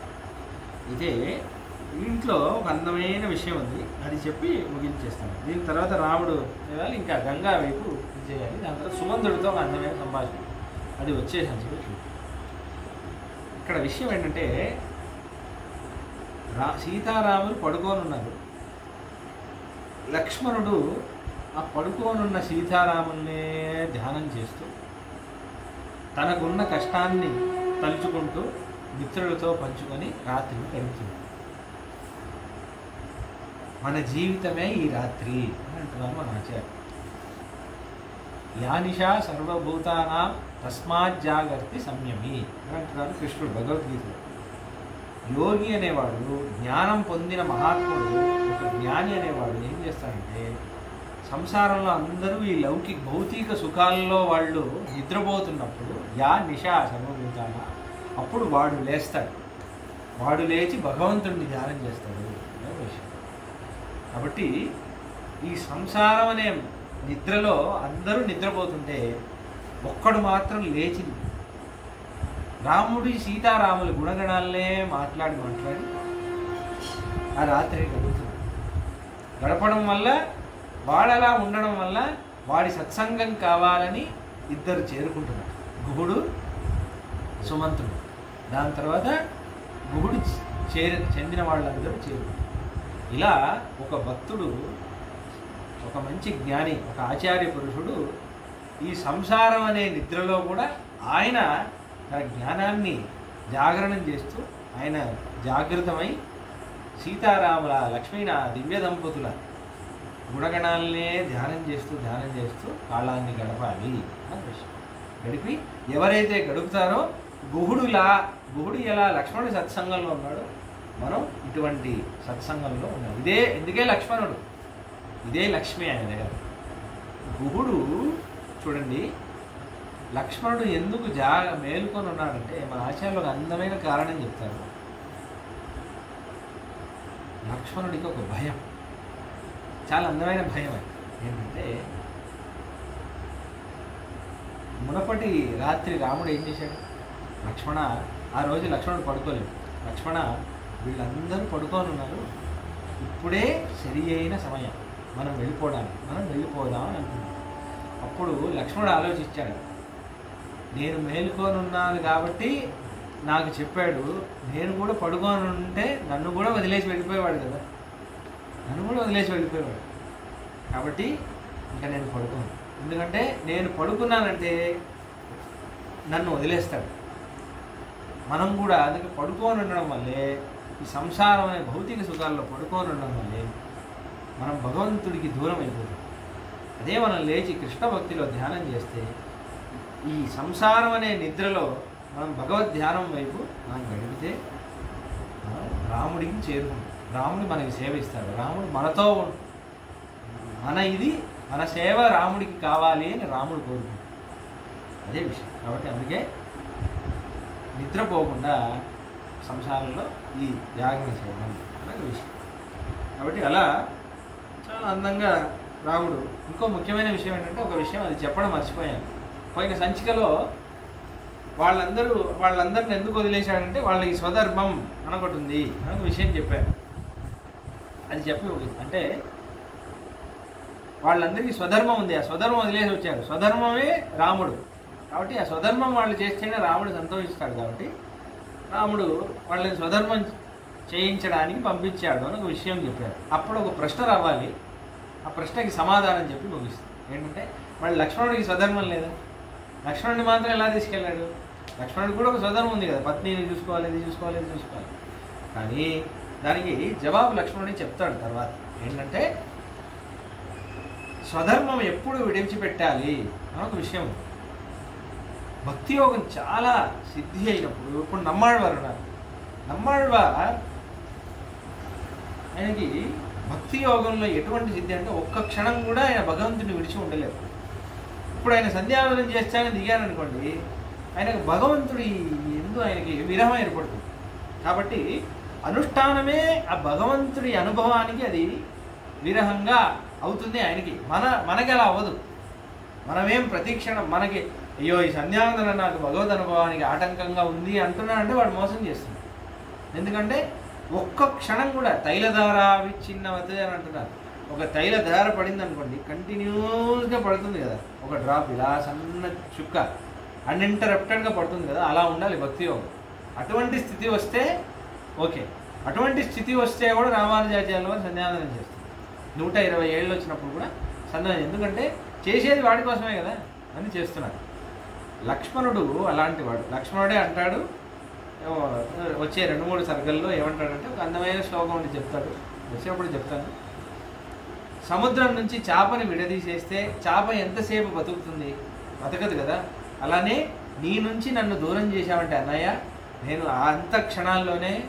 అన్ని క్షణాల్లో నేను ప్రాణాన్ని వదిలేస్తాను, నువ్వు లేకుండా నేను ఉండలేనన్నయ్య అని అంటాడు. అటువంటి బహిష్ప్రాణ ఇవాపర, అటువంటి స్థితిలో లక్ష్మణుడు ఉన్నాడు. కాబట్టి అదిగా లక్ష్మణుడిని తీసుకెళ్ళాడు. అది అక్కడ ధర్మం, ఇది ఇక్కడ. కాబట్టి లక్ష్మణుడు ఒక తీవ్రమైన భక్తి యోగంలో ఉన్నాడు. అందుకని లక్ష్మణుడికి ఆ ధర్మం వర్తించాడు. అందుకే చూడండి, లక్ష్మణుడు అసలు పడుకుంటున్నాడా? పడుకోవట్లేదు. అప్పుడు కూడా భగవద్ధ్యానమే చేస్తున్నాడు. రాముడు తదేక దృష్టి సీతారాముడు, అంతే, ఇంకేం దృష్టి లేదు. కాబట్టి ఈ సంసారంలో అటువంటి లక్ష్మణుడి లాంటి వాళ్ళ సత్సంగమే మనకు కావాలి. అందుకే ఆచార్య సంబంధం అనేది చాలా ముఖ్యం. అటువంటి ఆచార్యులే మనల్ని నిద్ర నుంచి మేలుకొల్పుతారు. ఎందుకంటే ఇది అంధకారం, ఈ మనకి నిద్ర నుంచి. అందుకే ఏమంటారు, జ్ఞానాంజన శలాకయ అజ్ఞాన తిమిరాంధస్య నిద్ర నుంచి జ్ఞానాంజన శలాకయ చక్షురున్మీలితమ్యేన తస్మై శ్రీ గురవే నమః. గురువు అంటే ఎవడంటే ఈ నిద్రను పోగొట్టి మనల్ని మేలుకొలిపి నువ్వు లే, నీకు భగవంతుడు, వాడి దాసుడివి నువ్వు, నీకు భగవంతుడికి ఉన్న ఆ సంబంధాన్ని మీకు చెప్పి నీకు ముక్తి కల్పించేవాడు గురువు అని అంటుంది శాస్త్రం. కాబట్టి అలా లక్ష్మణుడు ఉంటున్నాడు. అంటే గుహుడు వాడి సత్సంగంలో. కాబట్టి అలా ఆ రాత్రి గడిపింది. దాని తర్వాత మరుసటి రోజు రాత్రి లక్ష్మణుడు సీతారామ లక్ష్మణుడు గంగ వైపు బయలుదేరి భరద్వాజ ఆశ్రమాన్ని చేరుకోవాలి. ఆ ఘట్టాన్ని వచ్చేసింది. మంగళం కోసలేంద్రాయ మహనీయ గుణాంతయే చక్రవర్తి తనూజాయ సార్వభౌమాయ మంగళం. ఏవమేతత్పురావృత్తం ఆఖ్యానం భద్రమస్తు వః. ప్రజ్ఞాహృదవిశ్రబ్దం బలం విష్ణు ప్రవర్తతాం. లాభస్తేషాం జేస్తేషాం కుతస్తేషాం పరాభవః. ఏషామిందేవరస్యామో హృదయేషు ప్రతిష్ఠితః. కాలే వర్షతు పర్జన్యః పృథివీ సస్యశాలిని. దేశోऽयं క్షోభరహితో బ్రాహ్మణాः సन्तు నిర్భయాः. కావేరీ వర్ధతాం కాలే కాలే వర్షతు వాసవః. శ్రీరంగనాథో జేతు శ్రీరంగశ్రీశ్వర్ధతాం. చతుర్ముఖేశ్వరముఖైః పుత్రపౌత్రాదిశాలినే. నమః సీతాస్మేతాయ రామాయ గృహమేదినే. జయతి యతిరాజసూక్తిः జయతి ముకుందస్య పాదుకాయుగళి. తదుభయధరాస్త్రివేదీ మౌంజయంతో జయంతి పురుషంతః. కవితార్కికసింహాయ కళ్యాణపురుషాలినే. శ్రీమతే వెంకటేశాయ వేదాంతగురవే నమః. స్వస్తి ప్రజాభ్యః పరిపాలయంతాం న్యాయేన మార్గేణ మహిన్మహీషాः. గోబ్రాహ్మణేభ్యः శుభమస్తు నిత్యం. లోకాः సమస్తాः సుఖినో భవంతు. జై శ్రీరామ్. జై శ్రీ కృష్ణ.